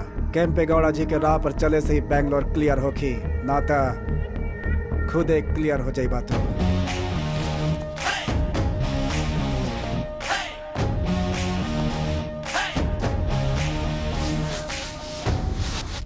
अमरीश सर, ये सब लोग हमनी के बिल्डिंग एसोसिएशन के मेंबर बने। हमनी के एसोसिएशन में राउर नाम जुड़ जाए तो हमनी के केहू के हफ्ता ना देवे के पड़ी। सर, रवा जॉन रेट फिक्स करब, हमनी वही रेट में फ्लैट बेचब।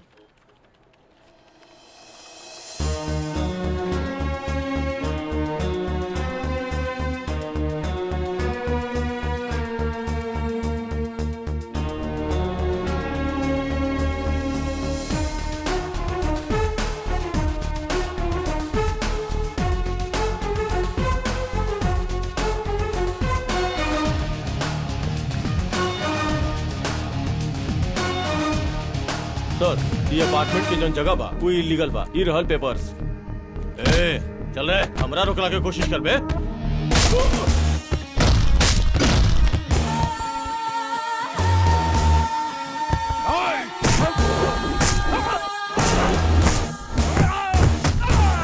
इंसान माटी के अमानत होला और माटी इंसान के अमानत। जान बचा के जमीन गंवावल चाहताड़ा या जान गंवा के जमीन बचावल, फैसला तू ही करा।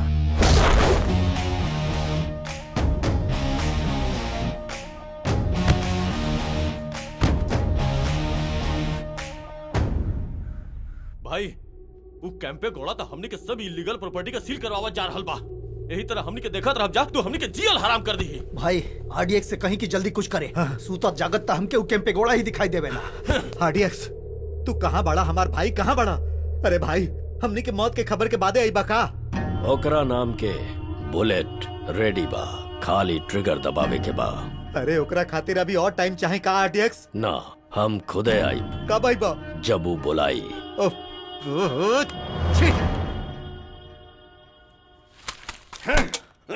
कैंपेगौड़ा जी के हाथ से गरीबन के प्रोत्साहन, गरीब सबके आपन खुद के घर पावे के सपना अब पूरा होके जा रहल बा। जनता कैंपेगौड़ा जी के देवता मान चुकल बाड़े।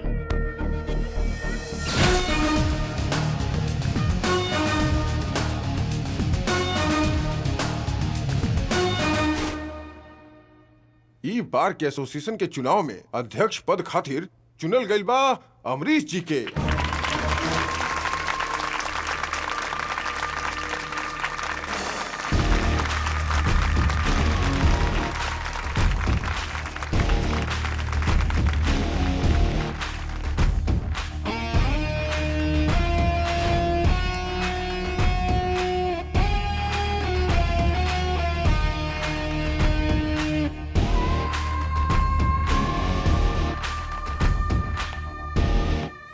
अमरीश, ऐसन बेलगाम लड़किन के काबू में करे खातिर रियल एस्टेट बिजनेस का लगाम तोहरे हाथ में होके चाहिए बेटा।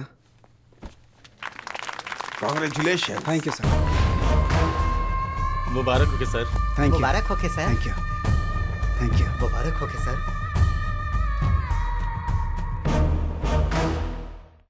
भैया, रियल एस्टेट में इतना बदलाव आ जाई ये हम कबू सोचले ना रहनी। और ही सच बा, एमे केम्पेगौड़ा जी के ताकत जोन बा। ताऊ जी हम्म? अपन भतीजी से ज्यादा ऊ प्यारा हो गई बा। केकर बात करत हो तू? जे अपन घर के इज्जत और अपने खानदान के परंपरा के लिहाज के लिए बिना हमरे जद्दोजहद के दरकिनार कही के पूरे जनता के सामने हमरे नाम पे कालिक पोत देवे और हमार इज्जत भरल बाजार में नीलाम कही देवे, होकर अपने इज्जत के परवाह कैले बिना ऊ हमरे इज्जत पे आंच नहीं आवे देलस। ऊ हमरे माथा पे पुतल कालिक धोले बा, यही से ऊ हमरे खातिर भतीजी से बढ़ के बा। यही से हमके ओ कुर्सी से उतार के ओके ओ कुर्सी पर बैठा देनी। देखत जाई अब हम का करता नहीं। ए, बैठावे वाले हम के है और उतारे वाली तू के, ई जनता के फैसला बा। जब तक जनता के आशीर्वाद ओके साथ बा, ओकर केहू कुछ नहीं बिगाड़ सकी, कोनो शक्ति ओके हिला ना पाई। हम कसिनो हर हाल में बना के रहब, इंटरनेशनल लेवल में टॉप के आके दिखाई। एकरा ला राउर उ सो कॉल्ड अमरीश उहे उ मजदूर जो जनता के जान लेवे वाला एगो गुंडा है। बकवास बंद करा। अब एको अल्फाज तोरे मुंह से ओकरे खिलाफ निकलल न तो तोहार जवान काट देब हम। उ ना तो कोनो मजदूर बा और ना ही कोनो गुंडा। उ ए धरती पे केम्पेगौड़ा के अवतार है। उ मानव के रूप में एगो मसीहा बा और ई सच बा। का हो गइल मंत्री जी? काहेला फोन कइले बानी? का हम निकलल तब हमारे याद आइल? अच्छा बताई का काम बा? रउआ के ठुमका लगावे के बा कि हमरा से लगवावे के बा? अरे तू कहे ठुमका लगई बा यार, ओकरा खातिर हमरा लगे भी बहुत लोग बाड़े।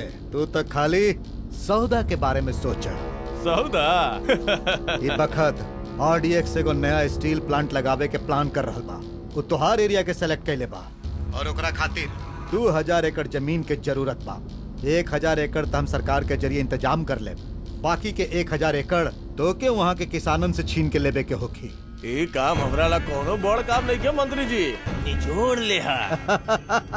ये पूरा इलाका के राजा है तोहार दोस्त बिहारी। हमार एरिया में हमरे हुकूमत चलेला। ये पूरा जिला हमार ह। पलक झपकत हम जमीन हड़प ले हा। कब हड़पे के बाद बोला? जितना जल्दी काम कर दे बा उतने अच्छा होगी। कितना प्यार से खिया रहल बानी, काहे नहीं को खा रहल? चलो खा ला ना। हमरा एगो अच्छा सा लड़का तो दिवा देहलू तू, लेकिन ओकरा में अक्ल नाम के कोनो चीजें नहीं खे। खूबसूरत प्रेमिका शादी के उम्र में भी भटक रहल बिया, लेकिन ओके कोनो बात के फिक्रे नहीं खे। चला ऊ तो हमरा तरफ देख बे ना करे। अब तू तो देख ला, खा ला ना। ए, का ह? तू कोनो मैरिज ब्रोकर बिया का जे के कमीशन दे रहल बाड़ू? देवी के पड़ी ना तो के हमरा हवाले करे खातिर। तू काहे? और ना तो का प्यार करे वाला तालाब के किनारे, सिनेमा हॉल, पार्क जैसन जगह पे मिलल करेलन, और हमनी मठ में, संगीत विद्यालय, गौशाला ऐसन जगह पे मिलेनी। का किस्मत बा। चुप रहा। एमे गलत का बा? दरअसल सच्चा प्यार तो ऐसने जगह पर मिलेला। देख ला, यही बात समझ में ना आवे तोहरा। तो के जानवर सबसे जितना प्यार बा उतना हमसे काहे नहीं के? अरे बिल्कुल बा, लेकिन ये बच्चा सब पर हम कितनी ज्यादा बा। तू तो अपन प्यार के इजहार कर सकेलू, लेकिन ये बेजुबान बाड़न, कैसे इजहार करिहन? जौना घर में पलेलन वो घर के मालिक सदा खुश रहे, इहे दिल से दुआ करेलन। तू अभी कंप्लेन कल छोड़ दा और अपन प्यार पावे खातिर इनसे प्रार्थना करा। माता कामधेनु, हमसे गलती हो गई माँ। सब लोग तो शादी के बाद मठ में जाले हाथ जोड़े खातिर, लेकिन हमने के प्यार तो मठ से ही शुरू भइल बा। भगवान खातिर हमने दोनों के एक कर दी माँ। ई रउआ से मिले रोज आई। राहुल ये बच्चा सबके भी ऐसे ही प्यार करी। हाँ?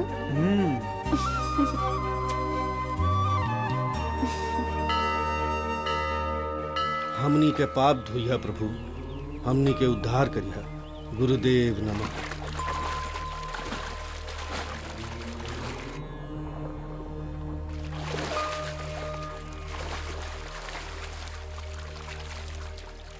अरे हमरे गले में हीरा रहलू कहाँ चल गई? वो अचानक किसी किसी गायब हो चुका है। कहाँ गई लू हीरा? अब ये देखा, कहाँ गई? देखा था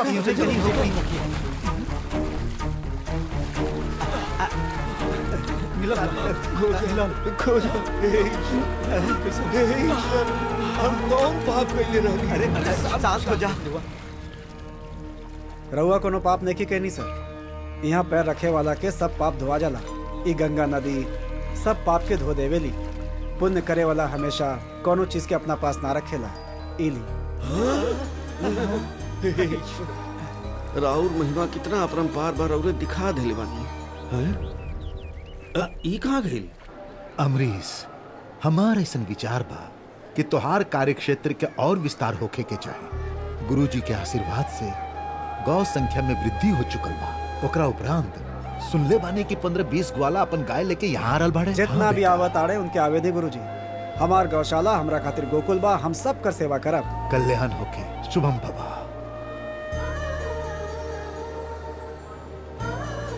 गुरुजी के चरणों में प्रणाम। शुभम भवा शिवा। सब गुरुजी के आशीर्वाद बा। अमरीश,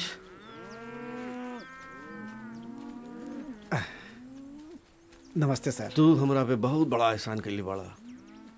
ऐसे पहले कि हम तुहार शुक्रिया अदा करी, तू वहाँ से चल गई ला। हम इतना बड़ा इंसान ना बानी सर। ए मंदिर में आवे वाला कोनो भी भक्त निराश होके ना जाए के चाहिए। ऐसन में अगर राउर अनमोल हीरा खो जात तो ये दुख रउआ के जिंदगी भर सतावत। यही से वो महापुरुष रउआ के अनमोल हीरा लौटा देहलन। हम तक खाली एगो जरिया बानी। रउआ के जितना भी शुक्रिया अदा करे के बा वो महापुरुष के करी। ठीक बा बेटा, मान ली कि महापुरुष के काम बा, लेकिन ओके पूरा उ तोहरे हाथे करवावत हवा। एने लावा, ई एगो छोटा भेंट बा, एके स्वीकार कइला। ना सर, हम पैसा की इज्जत करेनी लेकिन लालच ना करेनी। दुनिया में इंसान पैसा के कमाला, ना कि पैसा इंसान के। इतना छोट सा उम्र में तू बहुत ज्ञान प्राप्त कैले बाड़ा बेटा। उनकर कृपा ही ऐसन बा। एगो साधारण इंसान भी खास बन जाला। रउआ जौन भी मुराद लेके आयल रहनी ओके इनकरा सामने रख दी। उहर और मुराद जरूर पूरा करिहन। हे भगवान, हमनी के अदालत में हार सकेनी, लेकिन रउरा से सच्चाई के जीत के उम्मीद रखत बानी। हमनी के अपने मकसद में कामयाब हो जाई, बस यह आशीर्वाद दे दें। अमरीश, हमके बैंगलोर यूनिवर्सिटी में पोस्ट ग्रेजुएशन खातिर सीट मिल गई बा। ओहो, ये तो बहुत खुशी के बात बा। लेकिन तोहके छोड़ के जाए के मन नहीं के कर रहल। का है मठ में रहत आनी तो सन्यासी बन जा भी डर लग रहा बा का? डर तो लागे ही ना। हम ना रहब त मठ में ही रह के सांचे के सन्यासी बन गई तो के पता।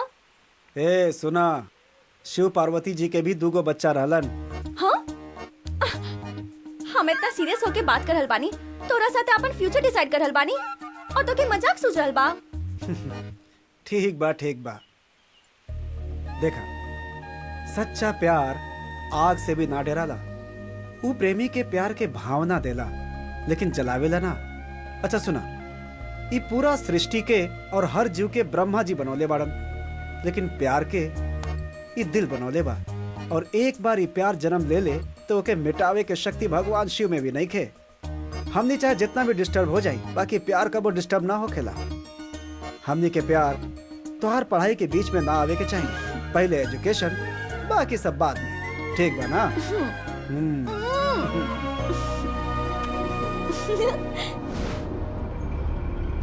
तू लोगन के हम यहाँ काहे बोलौले बानी यह सोच रहल बाड़ा ना? अपन गांव में स्टील फैक्ट्री लगे वाला बा। तो मुख्य बात ही बा कि फैक्ट्री लगावे खातिर हमनी के 2000 एकड़ जमीन चाहिए। 1000 एकड़ सरकार दे रहल बिया और 1000 एकड़ हमनी के देवे के होखी। हमनी के जमीन ना दे, अगर जमीन ना देबा तो गांव के शमशान बना दे। यहाँ जोन पहला लाश गिरी उत्तोर होखी। अमरीश, हमार काम के बीच में मत आओ, लता छना होखी। मन्नी के बात से हमार कोनो मतलब नहीं खे। तब वो हमें से जुड़ल बानी, हमार आपन जुड़ल बाड़न, और ये सबसे बढ़ के जुड़ल बाड़न हमार गुरुजी। एकरा भगा।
Stop it. ये सब का हो? रे, आई मैडम आई, देखी मैडम, हमने के आदमी सबके कितना मर लेबा, देखी देखी। छी, एक के गांव के होके आपस में ए तरह लड़ेला? हाँ? एक के गांव वाला बानी हम समझे नहीं, बाकी पहलवान ना समझेला। ये झूठ बा मैडम, हम बतावता नहीं। ये सब लोग हमार नाम के फायदा उठा के जमीन हड़पे ले और पैसा भी हड़पे ले। पहला बार तो हम ही लोग के माफ कर देनी।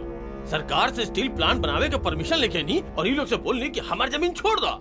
यही बात बा मैडम, यही बात के लेके ये लड़का हमार आदमी के मरलास, एकरा अरेस्ट करी मैडम। अगर पब्लिक कंसर्न में जनता खुद आगे आके आपन इच्छा से जमीन देवे तो ठीक बा, जबरदस्ती ओसे ओकर जमीन छीने के हक केहू के भी नहीं खे। ये बात हम नहीं जानत मैडम, या तो हमार जमीन दिलवा दी या तो फिर हमार पैसा। कहे के पैसा और कौन सा जमीन? हम तो आज तक ऐसा कोनो बात नहीं की सुन ले। सुनबो ना करबा, मुँह वाला के बादो ना। चपड़ चपड़ मत कर बुढ़ऊ, हम नहीं चाहत कि तोहार नुकसान होके। ये लोग से बोला कि दे दे रोकड़ा। तू लोग हमेशा मजदूर और गरीब ही रहबा, लेकिन सच्चाई का बा ये बात हम साबित कर दे। तू हमरा सामने सवाल खड़ा करिए देले बड़ा, तो जवाब देवे के ताकत भी उहे हमरा के दी। के दी?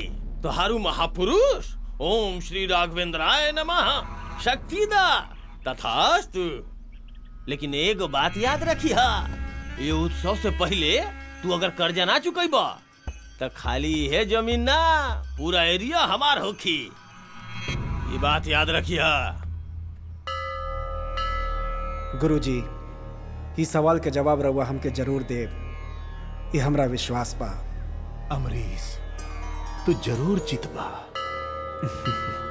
लेकिन गुरुजी सुना, तू आजे बेंगलोर जा और सूर्य नारायण जी से मिला। गुरुजी हम देखा, ऐसे सूर्य नारायण के कष्ट के तो से परिहार मिली या तुहार कष्ट के सूर्य नारायण से परिहार मिली, ई पता चल जाए। दिव्य दृष्टि से देखे वाला रहुआ महाज्ञानी बानी, और उद्देश्य का बा ई हम नहीं जानत। रहुआ हमार जीवन बानी ई हम जानता नहीं। जल्दी से जल्दी रहुआ हमके अपन मठ में बुला ले, आशीर्वाद दी। ईश्वर सदा तोहरा साथे बाड़े, कल्याण होखी। जा हे ईश्वर एकर मदद कर।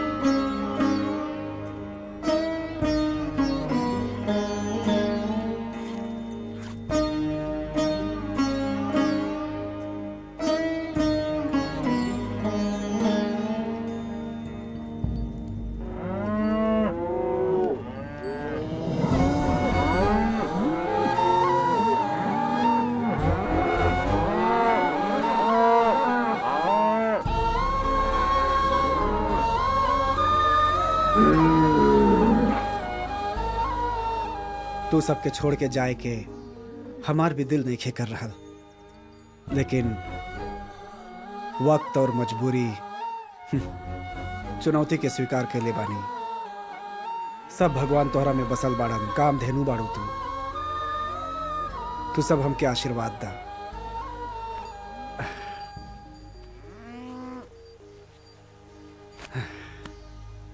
हम जल्दी लौट के आए।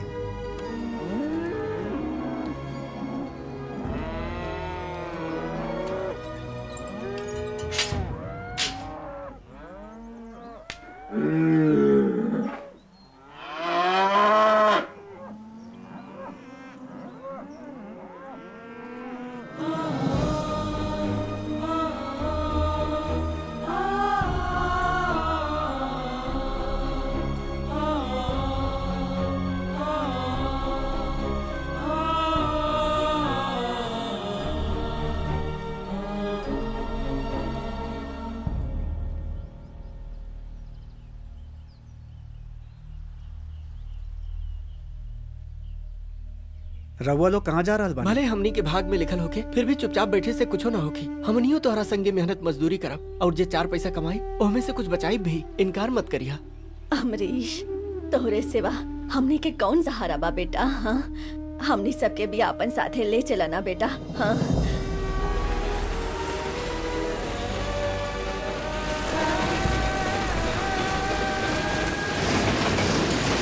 एक इंसान के पहचानले बिना ओकरे घमंड के तराजू में तौलल बड़ा भूल बा। तोहार चैलेंज के एक्सेप्ट करके आज कहाँ से कहाँ पहुंच गई। पूरा शहर ओकरे साथ बा। वो लोग सिर्फ मजदूर नहीं बने, मंजिल हासिल करे खातिर हमन के वक्त के साथ बदले के चाहिए। देखा बेटा, अब इनो कुछ नहीं बिगड़ल बा। तू एक घमंड और पागलपन छोड़ के उस शैतान ग्रुप से वापस लौट आवा। देखा बेटा, जिए खातिर इंसान के रोटी की जरूरत होखेला, दौलत वो भूख के नहीं मिटा सकत। ताऊजी स्मिता, अब तक तू बात समझ जा बेटा।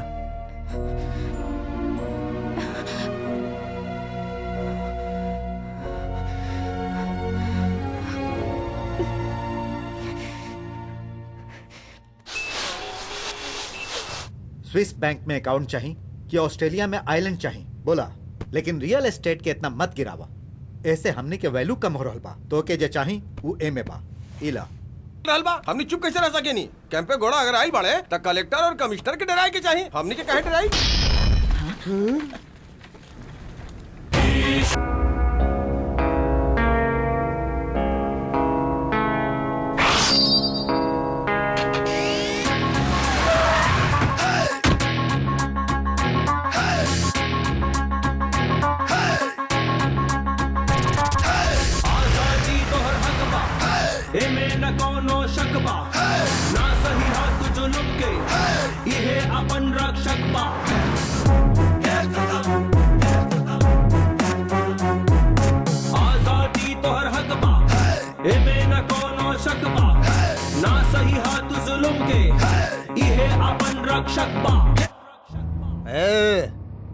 प्रॉपर्टी चाहिए कि लड़की हैं? जल्दी से सोच। कमिश्नर के फोन दे या केम्पे घोड़ा के आवे दे। नो वन कैन टच मी। इतना आसान नहीं है भाई के पकड़ल, समझ गिले का?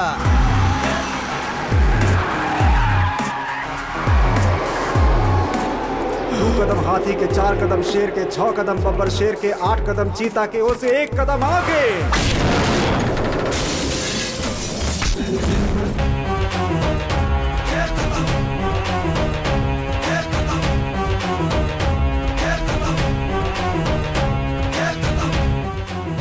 पूरा बेंगलोर शहर में वो कैंपे घोड़ा के हवा चल रहल बा।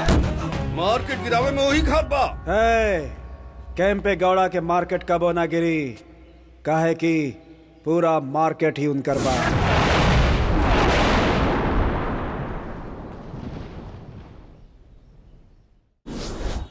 आजकल बैंगलोर बहुत बदल गई बा। एकरा बारे में रवा का कहल चाहत बानी मैम? देखिए, हमनी के काम बा सच्चाई के आईना दिखावल, और एकर श्रेय जात बा कैंपे गौड़ा जी के। हमनी के शांतिपूर्वक के कार्यक्रम के जारी रखा। बगैर कैंपे गौड़ा जी क्रांतिकारी इतिहास रच देले बाड़े। ये अमरीशवा कैंपे घोड़ा कैसे बन गई? कैंपे घोड़ा एगो डर बारे की सच्चाई? दोनों ई माने वाला पर डिपेंड करत बा। जे प्यार से हाथ बढ़ावेला ओकरा खातिर वो अमरीश बा, और शैतानन खातिर वो कैंपे गौड़ा बाड़े। रउआ जौन कैंपे गौड़ा ऑपरेशन शुरू कइल रहनी वो पूरा हो गइल बा? अभी ना, लेकिन काफी हद तक पूरा हो चुकल बा।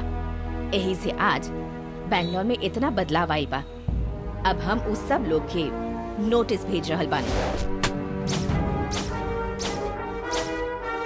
लेकिन ये बदलाव के नाम पे चारों तरफ खून खराबा ही हो रहल बा। का ये गलत नहीं है? जब जब धर्म का युद्ध भइल बा तब तब खून के नदी बहल बा, और वो युद्ध श्री राम के युग में भइल रहल, श्री कृष्ण के युग में भइल रहल, और आज कैंपे गौड़ा जी कर रहल बाड़े। उनकर ई प्रयास खाली सच्चाई के बचावल बा और कुछ नहीं। मतलब रवा लोग एकर समर्थन कर रहल बानी? अगर ऐसन बा तो ई फैसला जनता पर छोड़ देल जाओ।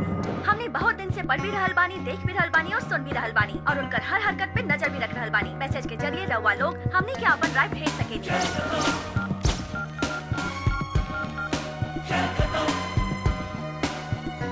ये सब का हंगामा हो रहल बा। Hello RDX. चिल्ला मत। कुत्ता के भौंके और शेर के दहाड़ में बहुत फर्क हो खेला। रायचूर के हमारे स्टील प्लांट के रुकवा के तू बहुत बड़ गलती कैले बाड़े, और अब हमार कसिनो प्रोजेक्ट के रुकवा देले। तू का बंगलुरु के सुधरबे? तू साक्षात कैंपे घोड़ा काहे ना हो? फिर भी हम कोनो कीमत पे वो जगह न छोड़ब, हर हाल में कब्जा करब। कैंपे घोड़ा के नाम से का बिगाड़ पहले बाड़े? तू हमार पार्टनर बन जो, मिल के राज करब हमनी दोनों। बैंगलोर के रूलर खाली कैंपे गौड़ा बाड़न। तू कहीं और बैठ के बैंगलोर में पतंग काहे उड़ा रहल बाड़ा? तोर माझा तो हम काटा। यानी पूरा बंगलुरु शहर पाके नहीं राज कैल चाहत बड़े? दफन कर दे तो के। I will finish you. पहले माटी पर कदम तो रख के दिखाओ, फिर दफन करे के सोची है। अब हमार बात तनी ध्यान से सुन। हम तो के 11 दिन के समय देता नहीं, और 12वां दिन तो के देव हम डेडलाइन। उससे पहले अपन सब नाजायज प्रॉपर्टी स्टेट गवर्नमेंट के हवाले कर दे, न तो वही दिन तू हो जाए डेड।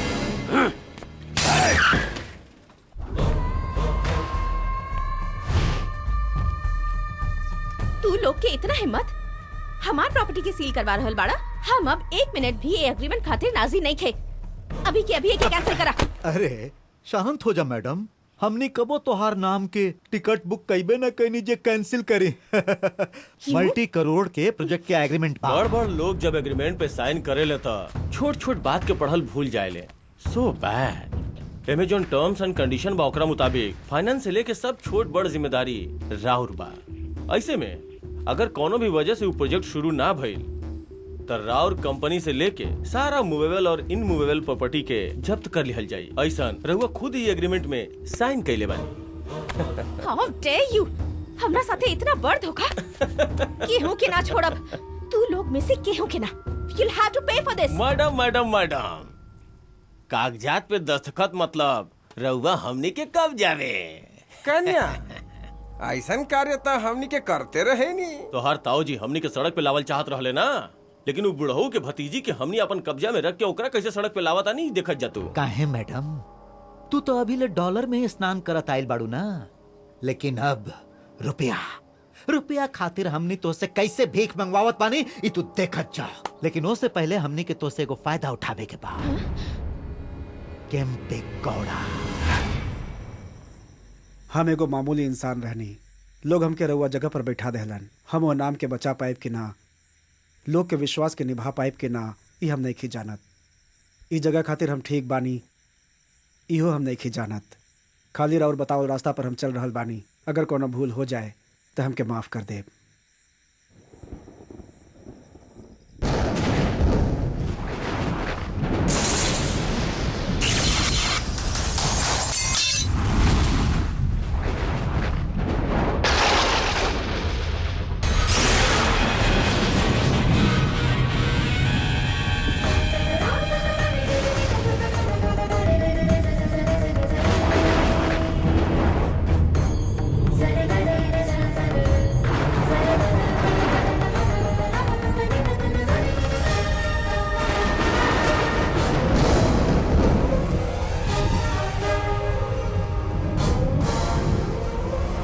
जनता तोहरा में कैंपागोड़ा के देख रहल बिया और वो सच बा।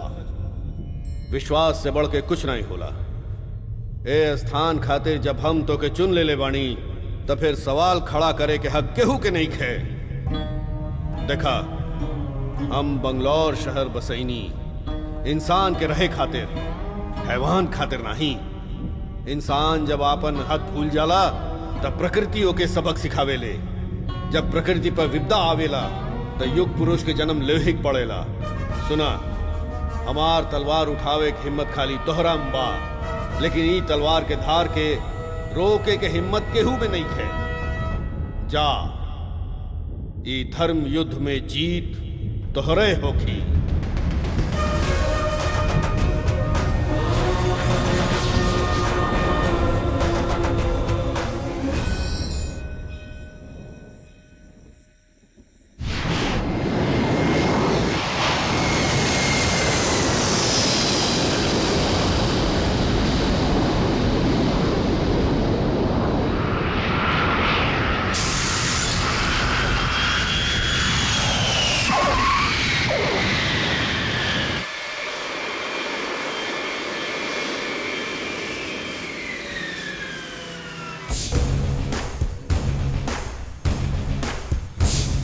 वेलकम भाई। नमस्ते भाई। अब हम यहाँ आ गए बानी, बता दे कि हम के बानी प्लीज।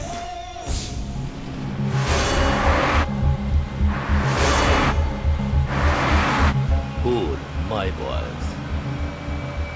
वो कहाँ भी आ? गोडाउन में गया भाई।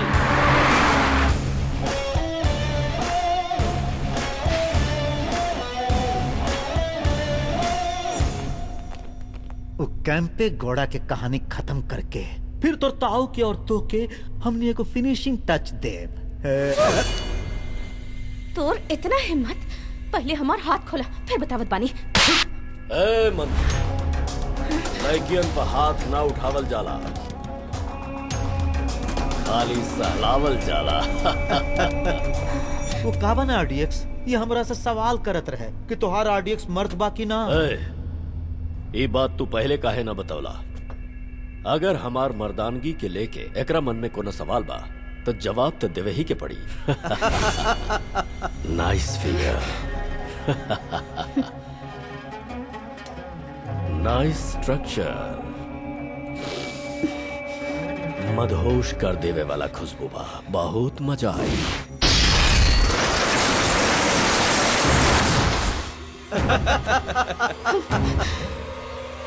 वाह केम्पे गौड़ा,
लेके शूट करेगा होगी। इस सब लोग हमने की तरफ आ रहल बाड़े।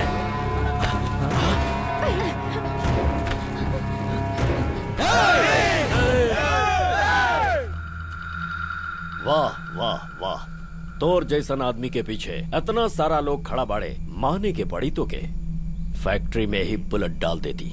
बाकी तोर हिम्मत देखे के मन करत रहल। इ तलवार उठावे के हिम्मत खाली तोरे में काहे बा, केहू और में काहे नहीं खे? अमरीश के लगे जो ताकत बा वो कोनो शेर से कम नहीं खे। बुढ़ाऊ, तोर घमंड अभी ले ना गेल का? हम तो के ओ दिन समझे रानी, हिस्ट्री क्रिएट ना होखेला, रिपीट होखेला। देख ला तोहरे सामने केम्पेगौड़ा जी खुद खड़ा बड़ा। सुला देव सबके।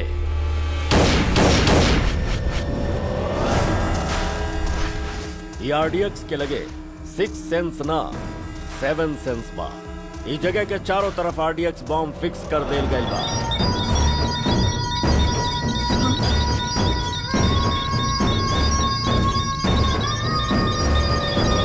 केहू भी अपना जगह से हिलल तो याद रखिया, ई आरडीएक्स बॉम्ब। अब ये सब कौन?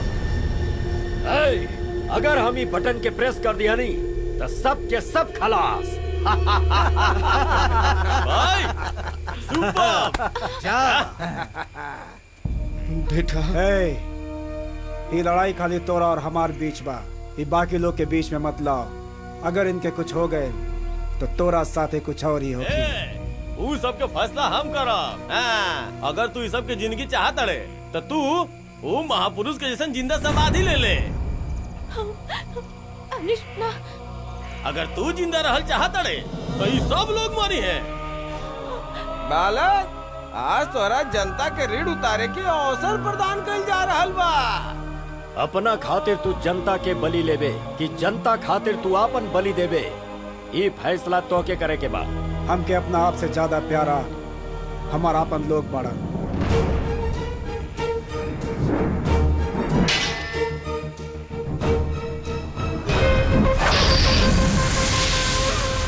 बाप रे बाप, केम्पेगौड़ा तू कोनो सरकार बड़े के सरदार बड़े जे हमनी सब तोरा नाम कर दही? हमनी के सांस रुकबे? हाँ ए बेटा, जो एक सबक सिखा दे। तू यही जगह पे पैदा भइल रहले ना, और एजे तोर अंत भी होखी।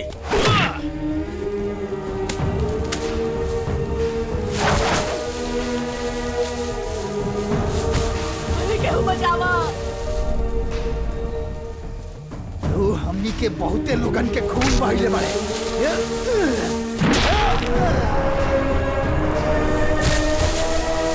हमार बच्चा मत मारोगे।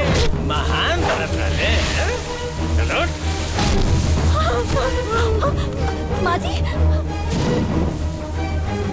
1 इंच आगे बढ़ले तो यह जिंदा गाड़ देव, यह कहले रहले ना। अब देख, यही जगह पे हमने तोर समाधि बनाई। माँ जी। चलो उठ। उठ।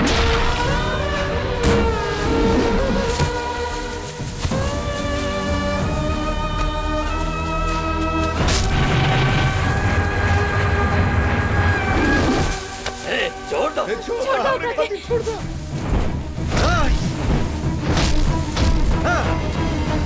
रुको, तने शांति से काम ला। एके स्वयं ही समाधि लेवे दा, ऊ महापुरुष के जैसा। ओए, खोदा गड्ढा।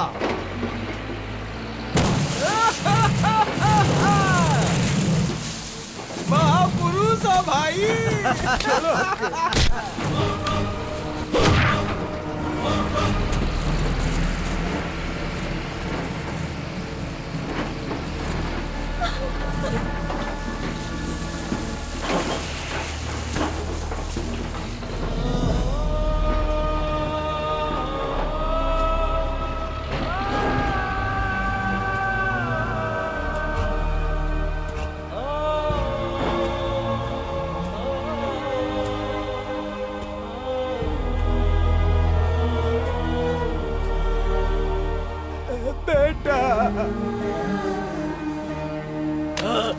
अमरीश।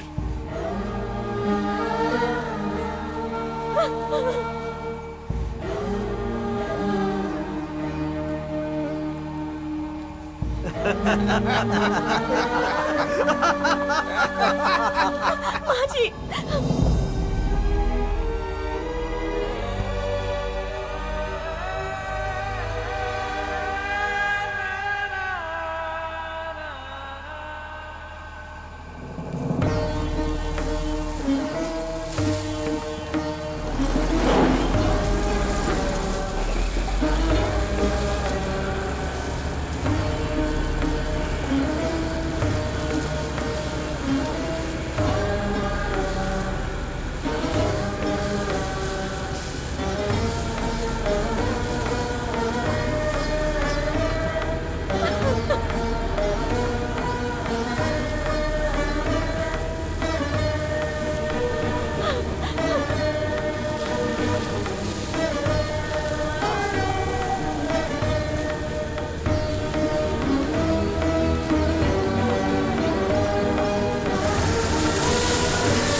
हमनी जैसन गरीबन के मसीहा बन के आयल देवता के ही शैतानन सब जिंदा जमीन में गाड़ देलन सन।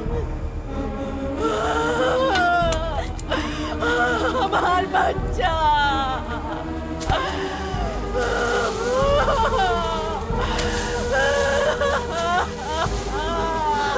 माँ जी।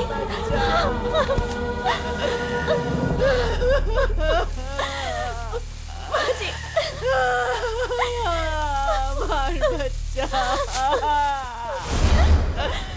केम्पे गौड़ा के गैला के बाद ओके तलवार के यहाँ कौन काम, ओके भी आज हम ठिकाने लगा देत पानी।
अमरीश, तू इस शहर के नक्शा बदल दहला।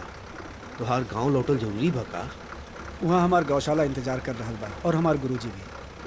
हम चलता नहीं। Amrish, bye, happy journey. चलता नहीं।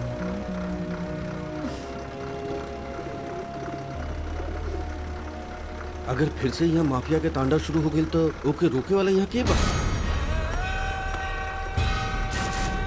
तब कैंपे गौड़ा वापस लौटे हैं।